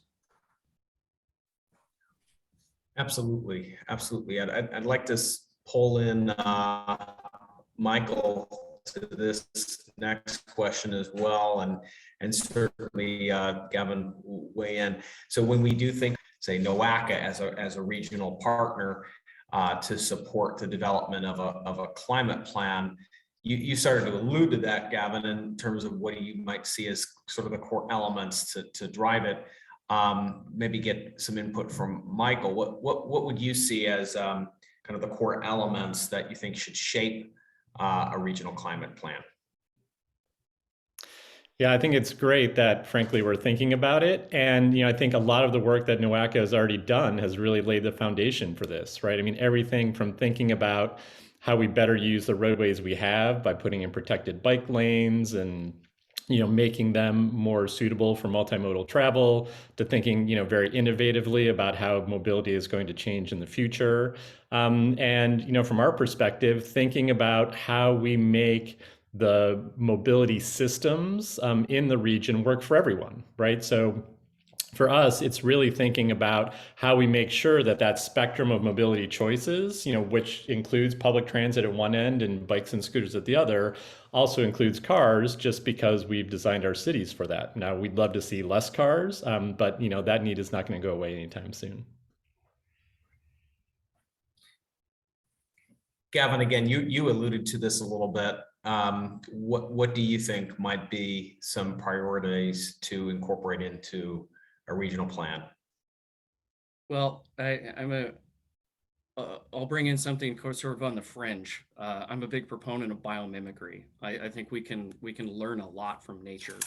I'm an entomologist. I learn a lot from insect biodiversity and how insects function in the world. I mean, in the most successful lineage on planet Earth of all time, and they've survived through a lot of stuff. And I think that what we can learn from how they structure their systems, how they efficiently use resources. And biomimicry is one of those things that could be turned to in terms of efficiency gains. I hear things like earlier in this summit about reducing congestion, getting people more efficient places, using less resources to deliver a lot of the needs that we have.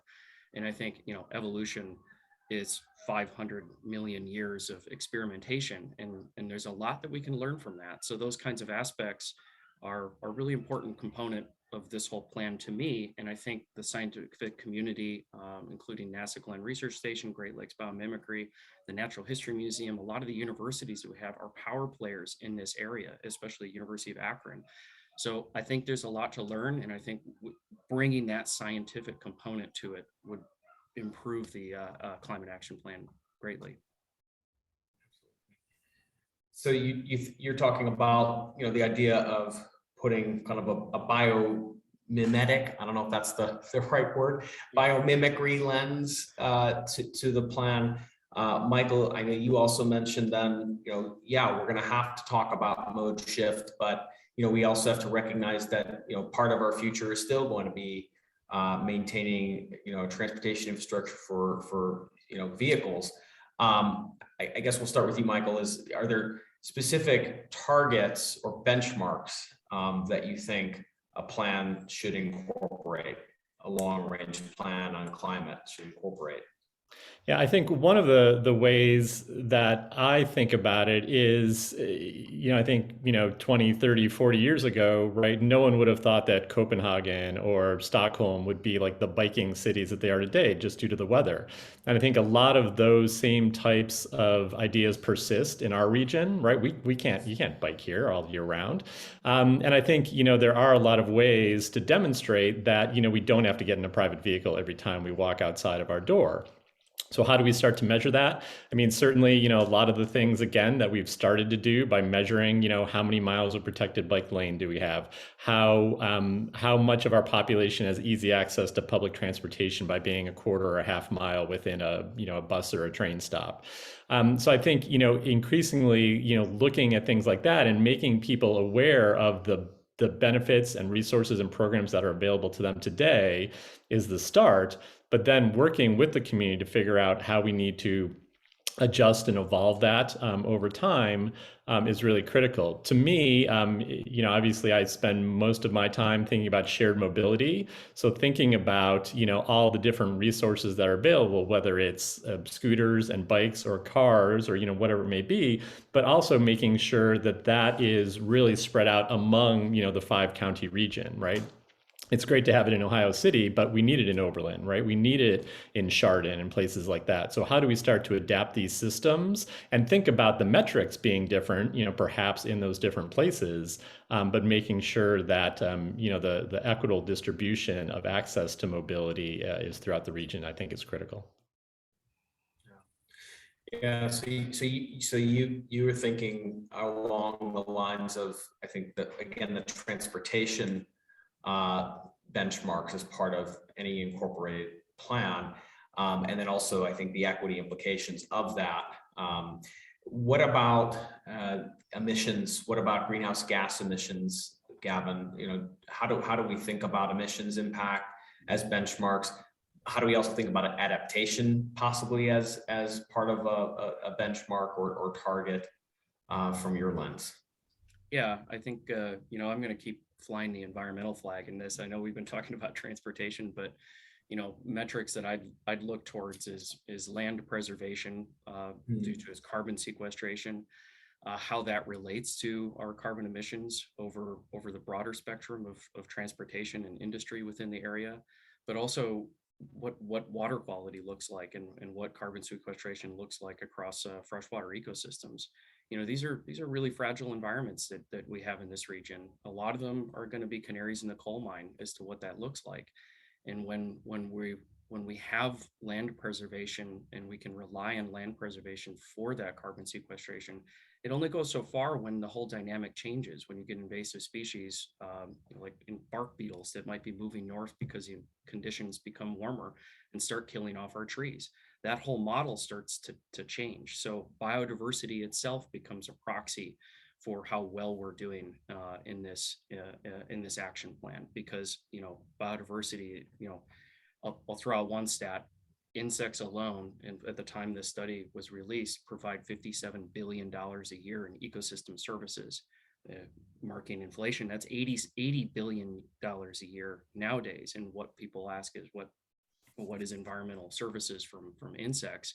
Well, it's pollination, it's waste management, it's all of these things that have such an important role in maintaining the environment as we know it.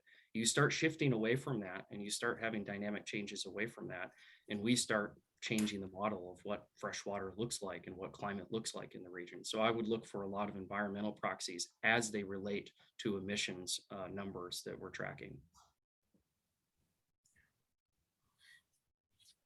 So I guess my question then, as a follow-on to that, is, we're talking about, again, sort of benchmarks for progress. I guess my question would be, how do we know if we're maybe not on target, or what do we think are maybe some of the challenges that we might encounter along the way towards hopefully a more climate resilient future for the region? And I could open that up to Michael and Gavin. Yeah, I think it's really interesting because, we've talked a lot in the last panel just about funding and having the funding available. So, that's kind of the blanket challenge that we always face. But, I think that, as we think about, and sorry, I am, a little bit more singularly focused on the transportation aspects, but, to me, walkability is a really big component of that. And so if we want people to, use different modes, if we want to promote active transportation and things like that, we certainly need walkable communities. But with that, we have to think about not only how our transportation network is engineered and thinking about mobility hubs and other ways to make transportation and mode shift easier, but also things like tree canopy, right? Because if we have, if we think about the urban heat island effect and making it miserable to walk down the street, who's going to want to do that? So I think we do have these far-reaching, metrics that we can look at that include things along those lines.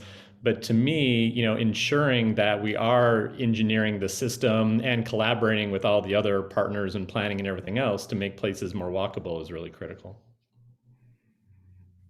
I think we need to really engage the community consistently through this process. Like a measure of success, it's so hard to track it through a single metric, right? Or a group of metrics. And what we're talking about is, whether people are utilizing a particular service or system, or whether we're gaining biodiversity back, or whether we're preserving more acres, or whether we're protecting more fresh water.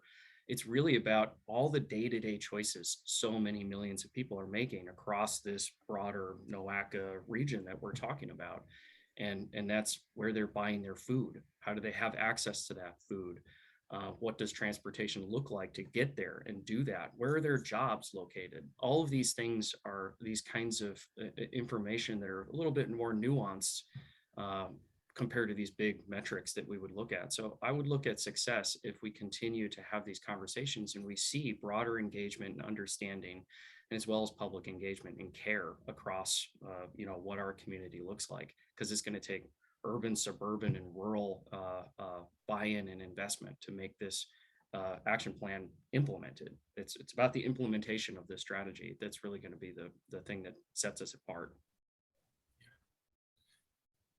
I would echo everything you both just indicated or laid out. I'll do my best in a moment here to try to channel Samia Gray, who I think may have encountered some difficulties in being able to join our conversation, and just saying that, when we think about the long range impacts here, how do we incorporate, frankly, equity to ensure that it's undergirded in all of the work?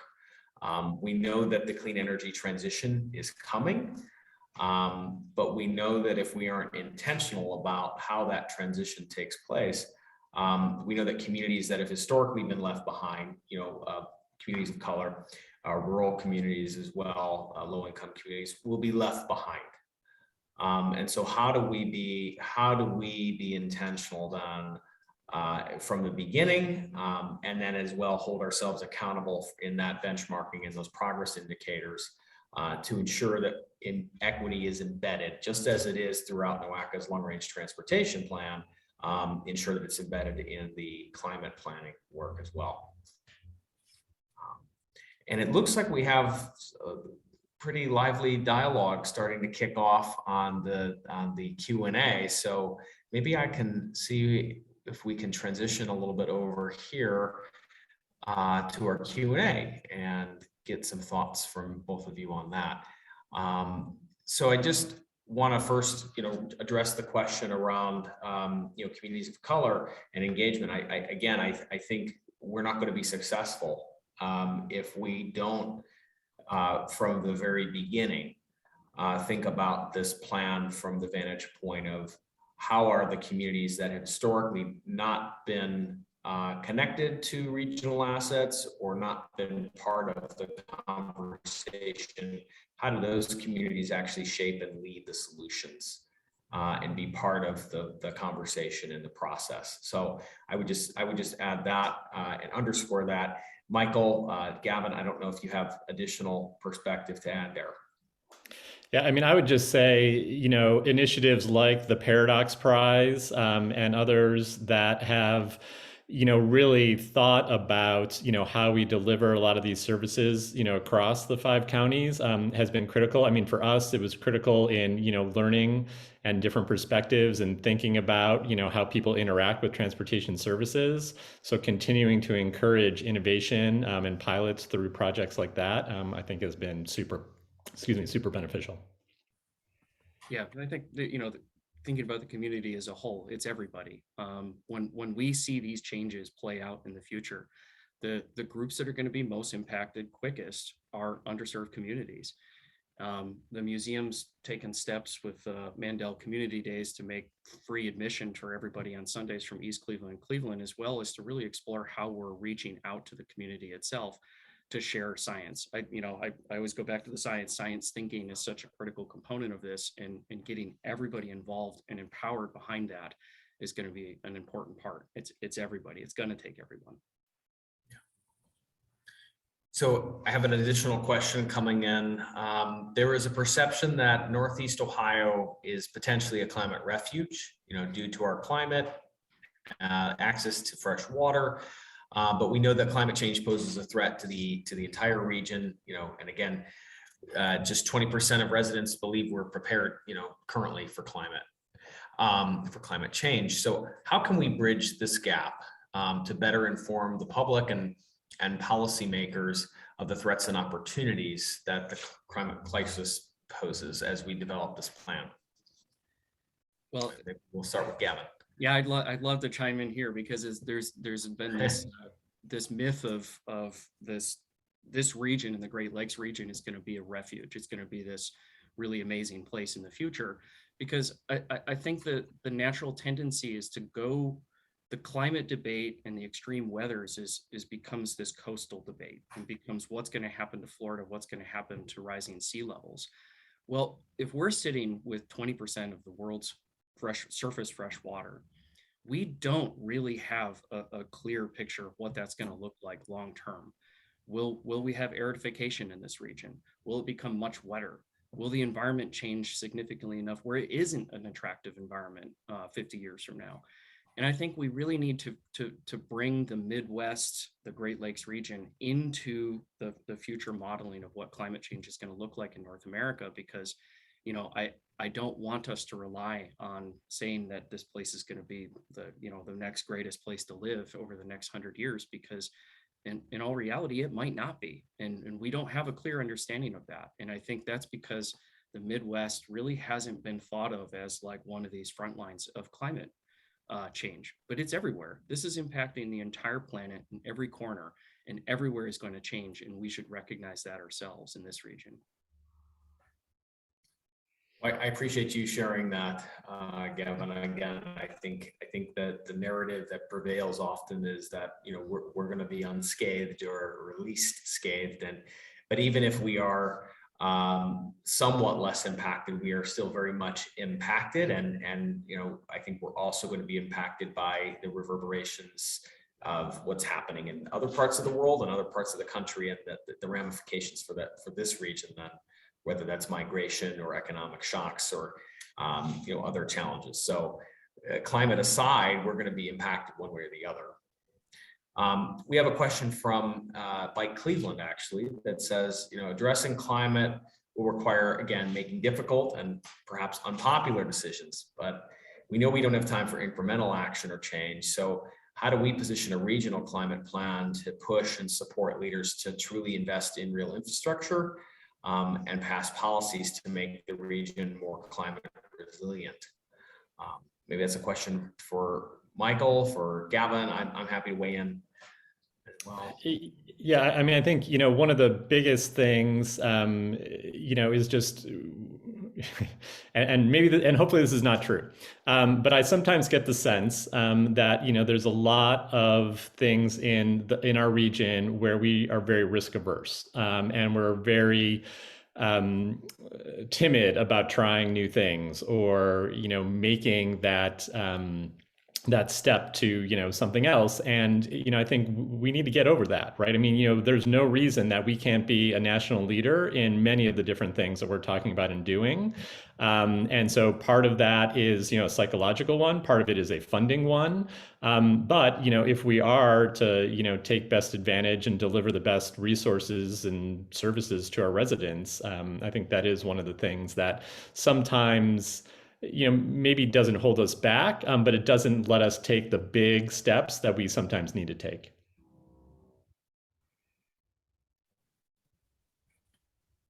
Stephen, I'll anything to add? Yeah. Well, again, I would argue that at the end of the day, this is going to require a major push and truly a fundamental shift in how we do business today. But we know that then that's going to require truly sustained action and alignment from both public, private and philanthropic sectors. And so I think the best way forward is to ensure that we maintain and build out and strengthen those networks and those partnerships at a local level, because we know that, until we ultimately have the alignment at the local level, we're not going to be able to access, the types of resources that are coming down the pike, whether that's, state or federal, or frankly, potentially have the alignment at the local policy or state funding decisions. So I think the key really here is as a region, and then align priorities and align ultimately funding around that. And so really excited to see as this plan develops, and as we have leadership at City Hall and soon next year at the county, that it will be hopefully part and partnership of shaping this direction. Just want to make sure we note that Samia has joined our conversation. Samia, good to see you this morning. Better late than never. I know we're running, I'm not sure how much time we have left here for you, but I would love to get you into the conversation. And if Michael and Gavin don't mind, maybe I can just give you the floor for just a few minutes, and would love for you to just kind of think about, what do you see as kind of the imperative here for Noaka to move forward with a long-range climate plan, and what do you see as maybe the key or core elements of that plan as Noaka moves forward that we should be keeping in mind? Sure. Well, thank you. And I apologize. Technology works until it doesn't.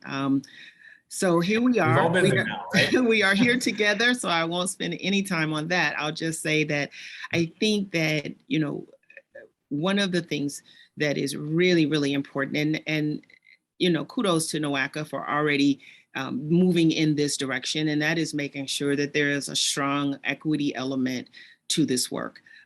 Taking into account the decisions that have been made in our past that left us with some legacy conditions, right? Disproportionate impact on communities, redlining, these types of things. As we move forward, and as Noaka looks at its climate action moving forward, the work that has already been done about the contractor, I had a chance to look at some of your documentation and some of your policies that you put in place in 2020. The contractor engagement, the MBE contractor engagement, the community feedback, these types of things I think are very important, especially as we look at equity, because as this climate emergency continues to move forward, the more equity that we can build into policy and practice in key organizations like Noaka, the more likely we're to see it happen in reality all across municipalities within the transportation space throughout this entire region. And so as a leader in that space, I am encouraged. I am excited to see equity. I'm excited to see waste reduction policies and procedures. And I'm even more excited to see more accountability and transparency come forward through this work together. And thank you, Stephen, for that, that moment. Thank you, Samia. I tried to channel your message a little bit earlier, but it's much more effective coming from you. I guess I would just ask as maybe a follow-on to that. I'd ask Gavin and Michael, what do you see as maybe the challenges to implementing or to putting forward a climate plan? What do you see as maybe the challenges around the integration of equity or embedding of equity into this work? And what happens if we don't get it right? Yeah, sure. So the challenges that as I see them is being comfortable with the status quo, and also seeing people more as data points. Like, all of our days are busy, and sometimes as we're doing our work, we can unknowingly, not purposely, intent really isn't the point right here, because I believe the intent is perhaps good, but I think it's possible to fall into a place where people and policy become data points and check boxes to make sure that we do all the things that we're supposed to do. One of my contributions and gifts to this world is helping people stop living their lives by accident and live them on purpose. And I just strive to say, if we're doing anything from an equity perspective, if we're doing it because we have to, we're doing it because it's a checkbox, if we're motivated by anything other than seeing humanity and all people deserve clean air to breathe, clean water to drink, and soil that will not poison us, that then can be a distraction that makes us see people as data points and not as additional shades of humanity. And it is in that place that we make decisions that in hindsight, we look back and we say, wow, I could have done that a different way. And so I see that as both a challenge and an opportunity, because that's something that we can change. It's about how we approach something. Do we approach it as a zero sum? If I lose, then you win. If you win, then I lose. Or do we approach it as it's a place where we have an opportunity in this unprecedented time with resources like we've never seen before coming throughout this entire country, bipartisan dollars coming into this region. Do we use this opportunity for those who have been disproportionately impacted to support, to listen, to provide the resources? That means it may go a little slower in some cases than what we've accustomed to. Or the danger is we blow past it in some ways like we've all inherited. And in that place, we continue 10 years from now, 20 years from now, 50 years from now, having the same conversation that we're having right now.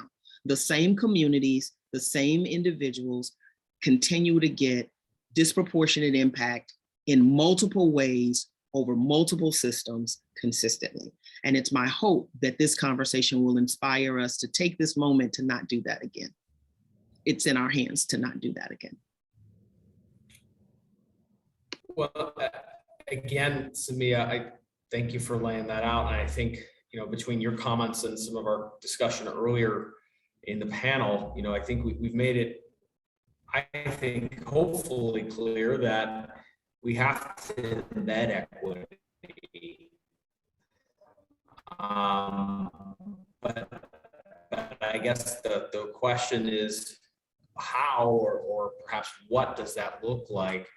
And so I'm curious, starting with you, but I would love to hear from Michael and Gavin as well to chime in here. How do you see this plan inclusively engaging low-income communities, communities of color, and communities that have historically, again, been left out of the process, the planning process, or frankly, left out of the economic transitions that have taken place in this region? And we know that the clean energy transition is another economic transition that's going to be coming. So how do we do this in an inclusive and equitable way from the beginning? Sure. So there are some. Maybe we'll start with Gavin. Oh, okay. I'll just echo. I'll echo what Samia, what I think she was getting at. I think she's right on target with this stuff. We got to meet people where they're at, right? It's very easy when we're thinking about a climate action plan is what institutional alignment looks like, what certain initiatives look like. But it's really easy, if you think about it in that context, that we're not actually meeting people where they're at. We don't know what communities really, really need, and we're going to miss stuff. And if we miss stuff like that, they're going to become disinterested in the whole process because we're not addressing the core needs of what a lot of our community actually is focused on and what their needs are. So I think the conversation needs to be meet the communities where they're at, understand what their needs are, and build an incorporation mechanism into what this institutional alignment looks like and what our initiatives will look like over the next decades for this climate action summit or climate action plan. Yeah, and I would just add to that, I think this is really an opportunity to do some significant capacity building. Right. I think, the way that we approach this, the funding that will come from it and other initiatives, we need to build our own capacity here, right? We can't keep bringing it in from other places. And we don't have to, right? But like, us as an example, right? We were able to develop, our electric vehicle car share programs because we had the backing of the city of Oberlin, because we had the Paradox Prize, right? Because we were able to do pilots around those things. And now that's extended our work to Detroit and Columbus and soon to Indiana, right? Because we're the only one in the Midwest kind of working on these things. Well, we need more opportunities to do more of that type of work that generates, and starts in Cleveland and then can spread from there. So to me, using it as a tool for capacity building is really key. Yeah, I mean, I agree. Those are really amazing insights. I'd also align with those comments and say that Cleveland in this region, we have a wealth of leveraging existing of existing data sets, right? We have maps that can tell us where the redlining happened and where this happened and where the air quality is, and we have all of these resources. So one of the things that I would really encourage is looking at other community action plans that have been done recently. We have the Cleveland one, we have the Cuyahoga County one, there's different municipalities that are doing them. There's Ohio Power Clean Future Ohio. There's lots of resources that are available that give us that data so that it's not a complete start over. We understand that Noaka brings this unique perspective to all of that data, but it could be contextualized through the Noaka lens. So that's one area. The other one is I constantly hear in my lived experience, but I don't know them, right? So there's this reticence or this, I'm not gonna call it fear. I'm gonna say this concern about, well, if I don't know them, how can I trust them? And I'm gonna say them in air quotes, right? So we don't know who the they is because we don't know them. And so there's a hesitancy. I know who I know, and I'm comfortable with who I know to some extent. That's a human nature thing. That's not any particular organization thing. And so there's that uncomfortableness of, is there something that someone else may bring to the table that I don't know about? There are organizations out here that have been doing things that could be of value for decades. They just haven't been resourced to Michael's first, I think it was Michael who said that, the capacity building. And so when you see innovative projects, I think, Stephen, you can speak to this. When you see innovative projects like the Black Futures Fund or the Ohio Climate Justice Fund or others like that, when you see this, you start to see the wealth of resource that really is in our region that we haven't tapped into. Now, having said that, there's balance, right? When people are dealing with disproportionate impact, their everyday life is filled with all kinds of challenges. And so to be invited to a conversation to say, tell me about your issue, and then that issue doesn't change, there's a fatigue that comes with that. And so, those are things to consider and take into consideration. And based on some of the things that I've read in the policies that have been put in place so far with Noaka, I get a sense that those things are being looked at, being considered. And then the last thing that I'd share in this regard is here at Bell, Black Environmental Leaders Association, where I serve as co-director alongside David Wilson and in the legacy of Jacqueline Gillen, we operate in what we call a distributed leadership model. And that is, we build trust in the leader who is the resource, who best prepared in that moment for the issue that we're facing. And so in that regard, it is a little unorthodox. I'm not saying that Noaka needs to change to that, but perhaps a little bit of that within the existing organization could be helpful, because you'll be amazed at sometimes within our own house, the resources that we have that we might not be aware of because we haven't necessarily looked through that lens. Thank you for sharing that, Samia. And I think you hit the nail on the head there multiple times, and recognize that this is going to require kind of a different approach than perhaps we've taken in the past, and can be a messy process. But we know that in order to truly have an inclusive process that identifies capacities and partners within our own community that we perhaps have not brought to a more visible place, it's going to look that way. So I appreciate you sharing that, and as well to Michael and Gavin for their comments. I know we're coming to a close here.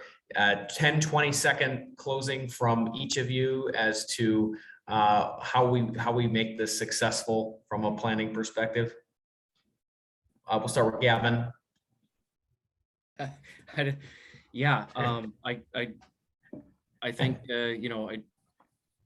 the broader perspective, I think, is necessary.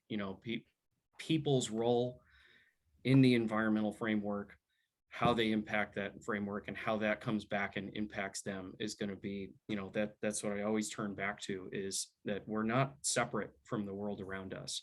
We're deeply inherently a part of it. Even if we live in a rural environment or an urban environment, these things all matter. And I think when we have those types of connected conversations and people are connected with the natural world, there's a much deeper relevance to what all this means to them, their future and their children's future and their children's children's future.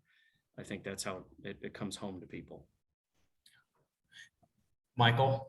Yeah, I would just say, I think building off the momentum of the Sustainable Cleveland Summit, right, which brought together lots of people with lots of interesting ideas, maybe didn't always have a concrete, result, but, really, I think was great at bringing a really wide range of stakeholders together. And so I'd love to see something at that scale.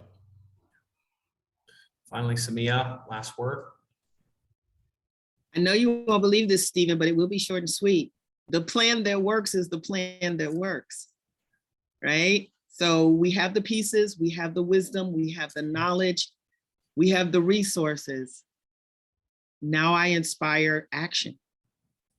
The plan that works is the one that works. Choose the one that is best based on the information that you have available to you, and then implement it to the best of your capacity and ability. Along the way, make adjustments, of course. That is how you ensure success. Making a plan, working that plan, and then holding each other accountable to getting there together. Words that will hopefully reverberate as this process moves forward. Thank you, Samia. And thank you again to Michael Peters and Dr. Gavin Svensson for your time this morning. And thank you for Noaka for hosting and for giving me this stage as well this morning. So I'm going to turn it back now to Joe. Thank you. Thank you very much, Stephen Love, and thank you also very much to Samia Bray, Gavin Svensson, and Michael Peters for an enlightening and heartening discussion.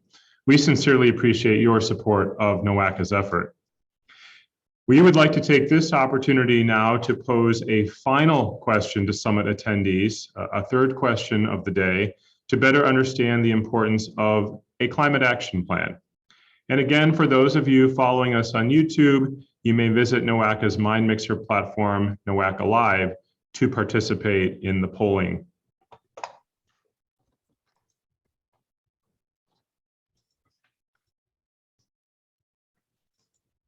So our third question, how critical do you think a climate plan is for Northeast Ohio? And I'll give you a bit of time to respond.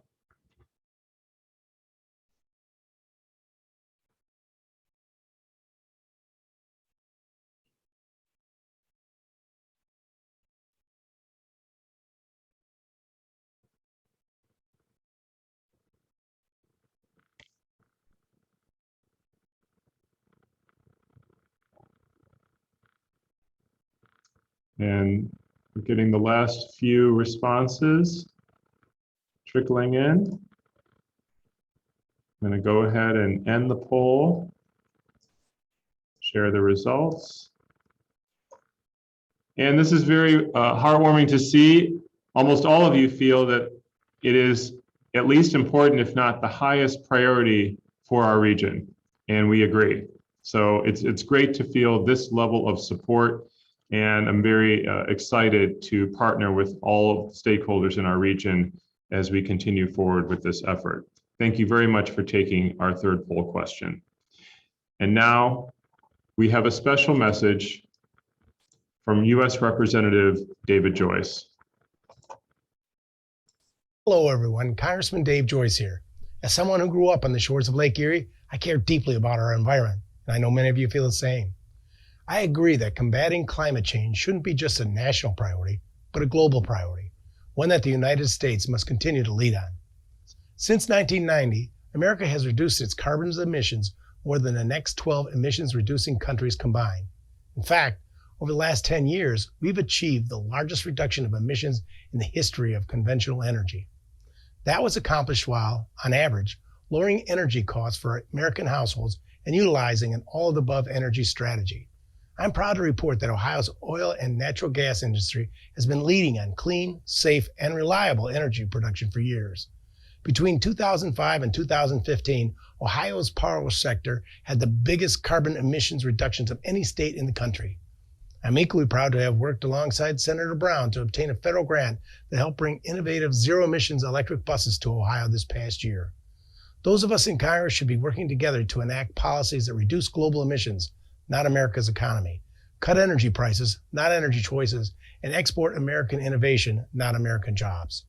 The reality is that drastic environmental protection measures that kill American jobs and hike up energy prices will end up having a negative impact on the future sustainability of our planet if global emissions continue to rise because of foreign powers like China and Russia. As emerging nations develop and their energy needs increase, it's imperative that the United States bring them the cleanest energy in the world instead of letting them become reliant on our adversaries for dirtier, more carbon-intensive resources. Thankfully, American innovation can advance our efforts to mitigate climate change, build up our resiliency, and help us deliver greater global emissions reductions at substantially lower energy prices. Ohioans have always been strong stewards of our natural resources. We know that we can be good stewards of the environment without sacrificing jobs or hurting our economy. I can assure you that I remain committed to achieving bipartisan progress on the climate policies that ensure the United States can continue to be the global leader in reducing emissions and provide cheaper, cleaner, and more reliable energy here at home and abroad. With that, I want to thank you for your time and wish you the best as you continue with Noaka's Climate Action Summit. It's an honor to represent you here in our nation's capital. God bless and stay well.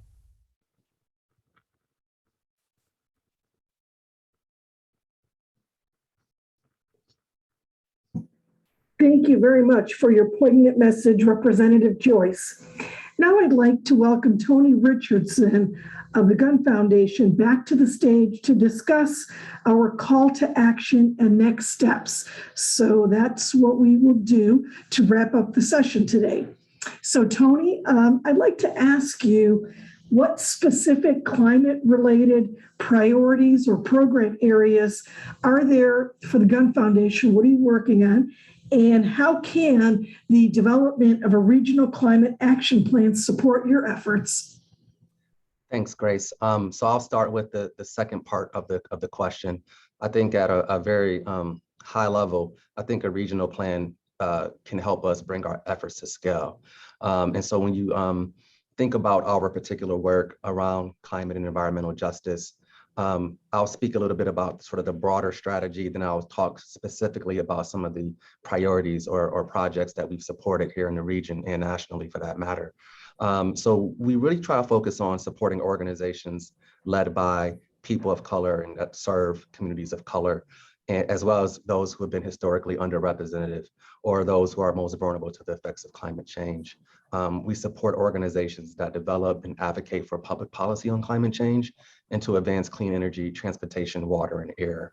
And then lastly, we have a huge focus around mitigating climate by promoting sustainable land use, creation of accessible green spaces in Cleveland, environmental justice. And at the highest level, we really just try to focus on and aim for people to live in a safe and healthy environment. And so I'm going to switch gears here and speak specifically about a few initiatives that we've supported here. So starting in 2008, the Gun Foundation supported the City of Cleveland's most recent climate action plan update. And I think one of our staff members here served on the advisory committee, might have been John Minnehoser, if I'm not mistaken.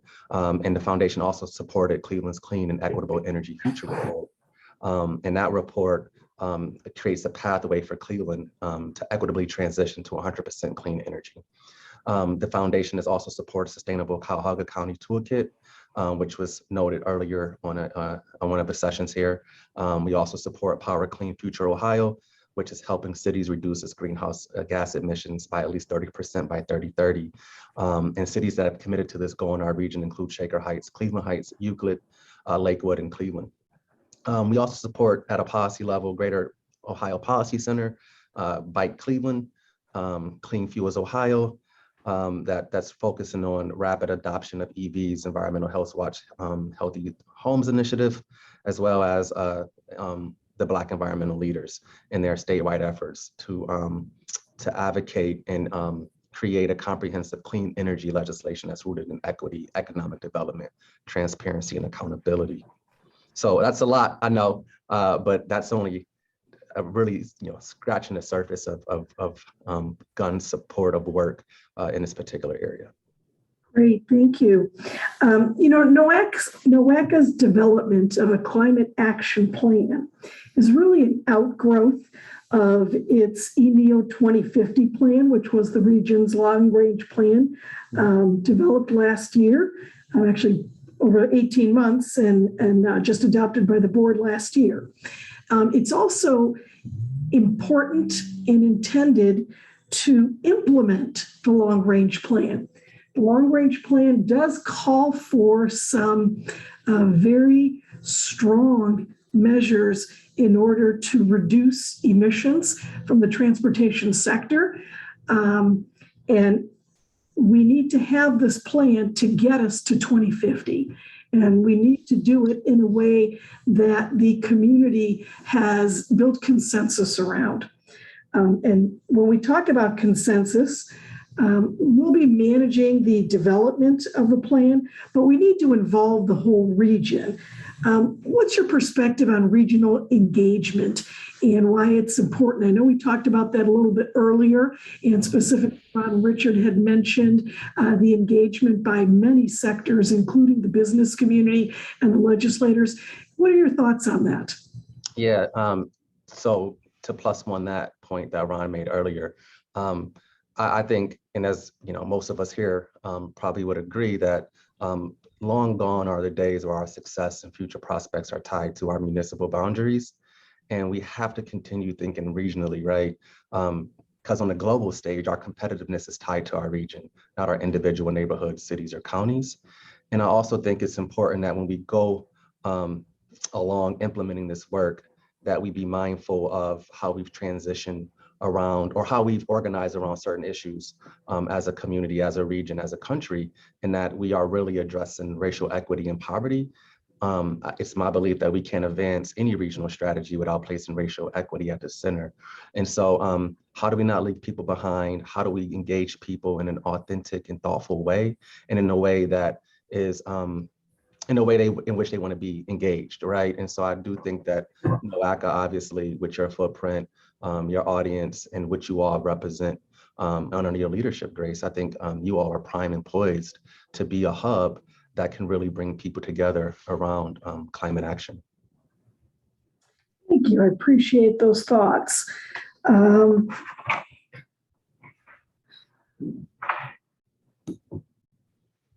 As many of the region's entities, whether they be cities or counties, have begun to develop those plans, and in some cases, as you mentioned, you've already supported their development.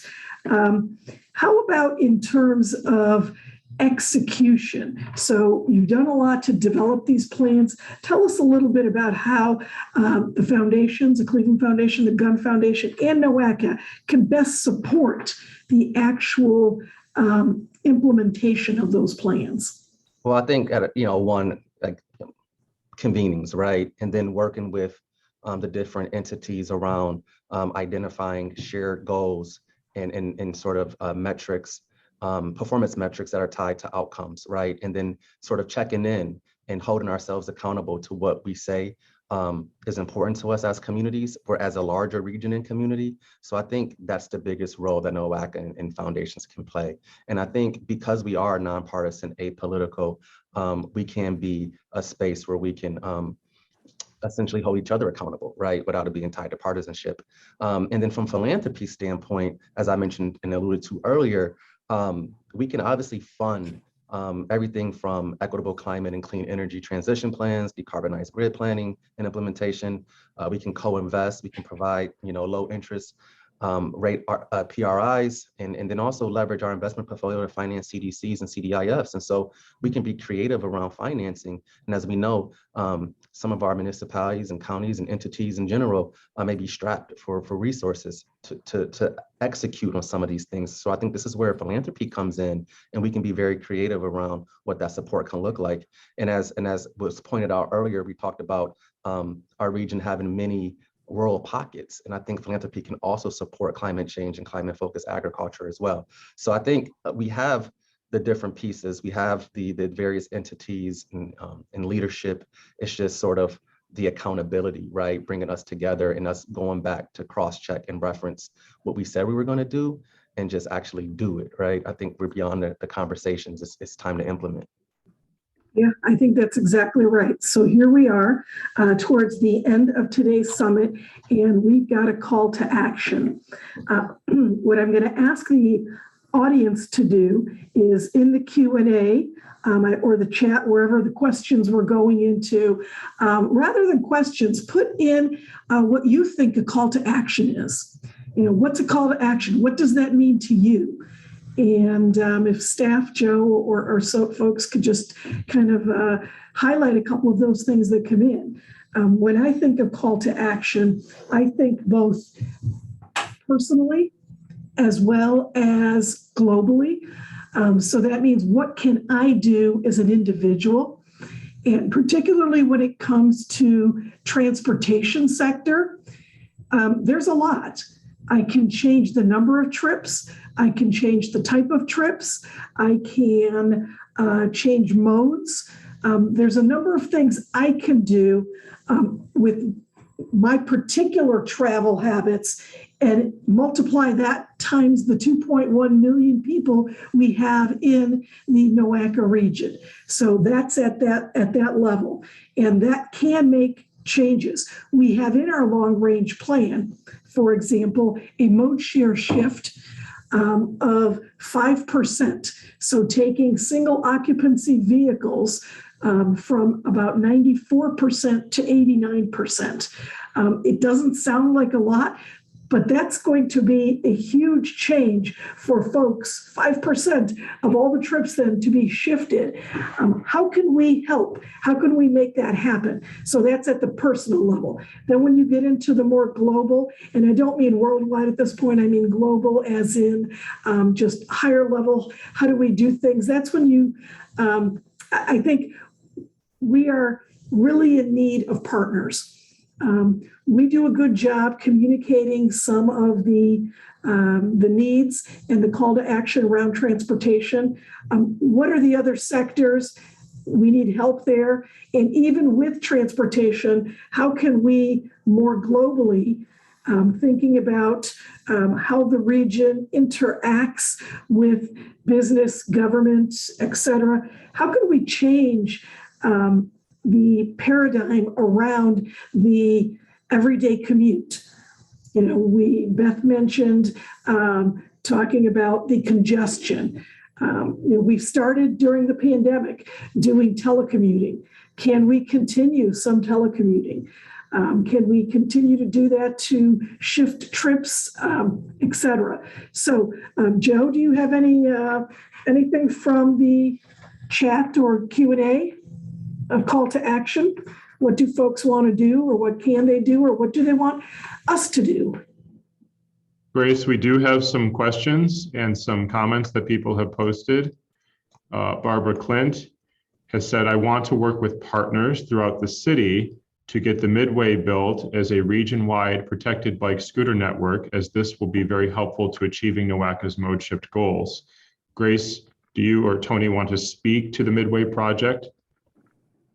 Actually, that's a great point. The Midway project is one of many capital projects that Noaka has invested in over the last decade to build physical infrastructure that will allow people to walk and bike more. So getting people to shift from the automobile to walking and biking, and to better integrate public transit. So that first pilot of the Midway, I believe, is essentially downtown to East 55th along Superior Avenue, and we are very excited about that. But as I said, many, many, many of the investments we have made and investments that we are planning for in the ENEO 2050 support not only drivers, but support walkers, bikers, and transit riders. And Grace, I'll just add really quickly, that's a great project. And I think that speaks to one of my points around supporting insertion and sourcing on the front end, the research, right, to inform comprehensive, holistic and planning and implementation, right? So I think we can play in that sandbox as well. And I think something that is also important is like underwriting and convening folks to engage in peer-to-peer exchanges, right? So that we can encourage the cross-pollination of ideas and practices, not just here in the region, but like to your point, globally, right? So how do we share what we're learning and then learn from other communities to inform how we go about doing our work here? Thank you both. Here's another comment and a question from Stephen Litt. How much jurisdiction does Noaka have over aspects of the economy and environment beyond transportation? And Grace, I think you'll agree with me that we are now understanding, and the federal government is understanding, that transportation has much more breadth than people probably originally thought. Right. And I think when you think about comprehensive regional planning, even if you look at transportation takes into consideration economic development, it takes into consideration housing, it takes into consideration equity, it takes into consideration so many different things. And with the passage of the new IIJA, the federal government has been clear that metropolitan planning organizations like Noaka do have the ability to plan for some of those other more comprehensive planning areas in relationship to transportation. And I bring up specifically housing as it is referenced in the legislation. Housing is literally 1 out of every 2 trips start or end at home. Actually, all trips start and end at home. 1 out of 2 you start or end. But home to work, home to school, home to doctor's offices, home is important. So how we look at housing and how we look at land use is critical. And that's where some of the change comes in. And we've heard some of that from the panelists earlier, that land use, getting people to either live closer to where they work, or go to school, et cetera, or thinking about how to better position those trips to accommodate other aspects of that life. We have in our long-range plan very specific projects, programs, policies, and plans that deal with transit-oriented development. And that's really thinking about how to take current places that are on a transit line and expanding or enhancing that geographic area or the footprint to include housing or stronger housing and jobs as well. We have 6 major regional job hubs, as well as many sub-regional and legacy job hubs. How do we better connect those job hubs to people, but without having them commute an hour and a half?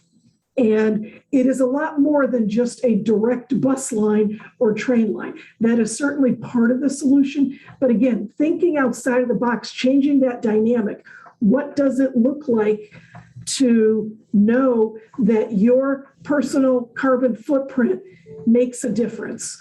And so how do you change that? And I suppose, Joe, that's probably the time for me to make the plug for GoHio Commute, where you can log your trips and you can see how your personal actions do play into the larger benefit for the region when it comes to clean air and the long-term carbon footprint.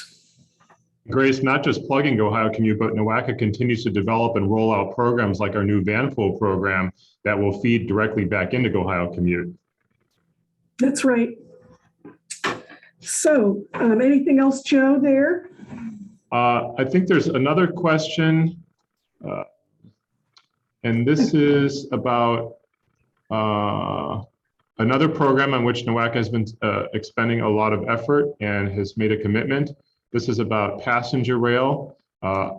Sue Mancino, I will continue to advocate to bring passenger rail back to the entire greater Cleveland area and across Ohio, bringing people from across Ohio here and us to them. And I know that Noaka has focused more recently on our potential new role as a regional hub. And maybe, Grace, you want to speak a bit to that? Yeah, thank you very much, Sue, for that question. And I appreciate all of your advocacy for passenger rail. Noaka has been supportive of passenger rail, but we have taken a stronger position with Amtrak's unveiling of Cleveland as a mini hub. That gives us a tremendous opportunity to expand service out of the Cleveland area. And we also want to ensure that they keep the Cleveland to Chicago corridor intact and strong. We have currently put in place an alliance, and we are formalizing that alliance with the metropolitan planning organizations across the corridor from Cleveland to Chicago, and then ultimately looking at the fact that Cleveland is also midway point from Cleveland to the East Coast. And so keeping those ideas very strong, we have filled out an application for a service development plan for that corridor. And yes, we are working very hard behind the scenes in terms of advocacy, as well as in front of the scene to make sure that Cleveland is able to capitalize upon the additional dollars that are available for passenger rail.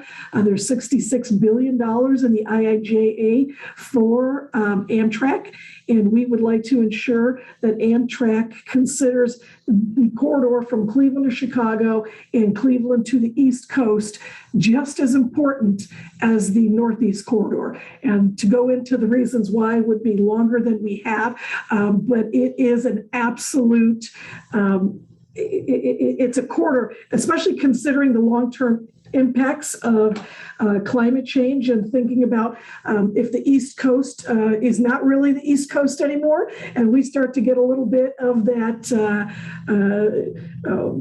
either waterfront property ourselves, or we are simply reshaping what that looks like. Cleveland is here to stay, and Cleveland can connect many parts of the country better, particularly the Midwest to the East Coast. So we're very excited about that.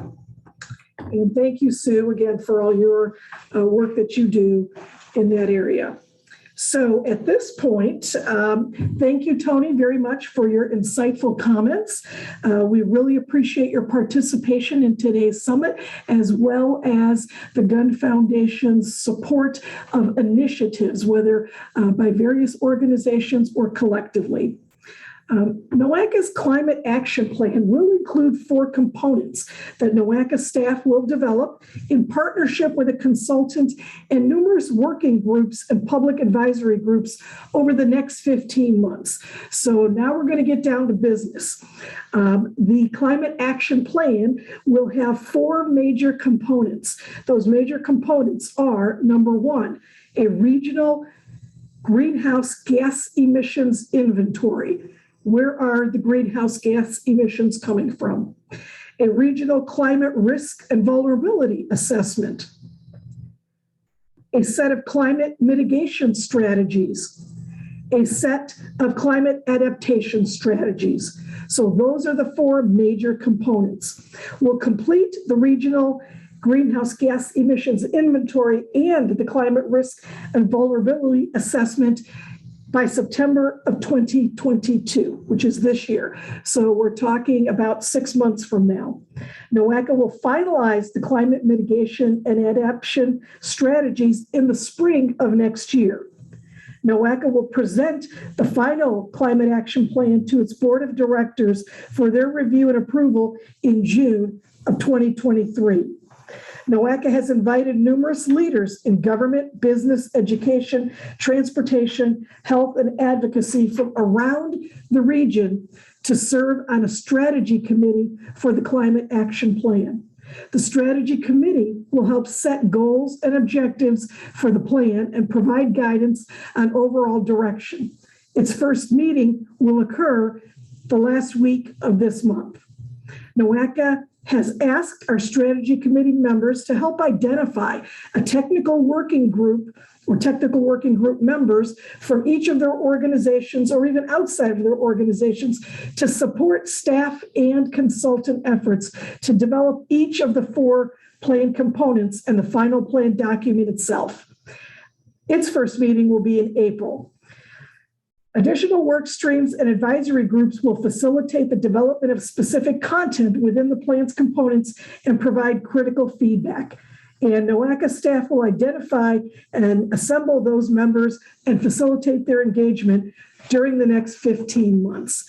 So that's the plan. And in conclusion, there are two ways that you can immediately participate in Noaka's climate action plan effort. First, take the pledge to demonstrate your support for climate action planning in Northeast Ohio. To take the pledge, please go to Noaka Live, our new Mind Mixer platform. You may utilize the QR code or follow the link shown on your screen. And this is the same as it was earlier. Second, set up an account on Noaka Live to register and then share a thought about the climate action plan. For example, what is one thing that you need to see in the final draft of the plan to make it successful? Mind Mixer helps Noaka staff engage with the public and also helps public stakeholders engage with one another. This is a place for you to collaborate with your peers and make your community a better place. Mind Mixer works with Noaka staff to host the site. The input you and your friends, family, and neighbors, your coworkers provide will be taken into account by Noaka in the development of the climate action plan, as well as shared with local leaders. They will keep you posted on the impact your ideas and opinions make on your community in Northeast Ohio. This concludes Noaka's Climate Action Summit. I'd like to thank all of our speakers and our panelists who have made this program such a successful kickoff to Noaka's Climate Action Plan. Your support, expertise, and collaboration will catalyze our efforts to embrace a more sustainable future for Northeast Ohio. I would like to also thank our attendees for their attention and participation this morning. We look forward to collaborating with you through committees, working groups, and advisory groups to develop an effective, comprehensive, and forward-thinking plan. This was a terrific opportunity for us to introduce the plan widely and to essentially begin the execution of developing the plan. So from this day forward, we are no longer just working inside of Noaka. We are now broadening our work to be collective. And finally, I'd like to thank Noaka's climate action team who developed and produced today's excellent summit. Joe McDonald and Katie Moore, along with the other members of their team. Thank you so much and have a wonderful afternoon.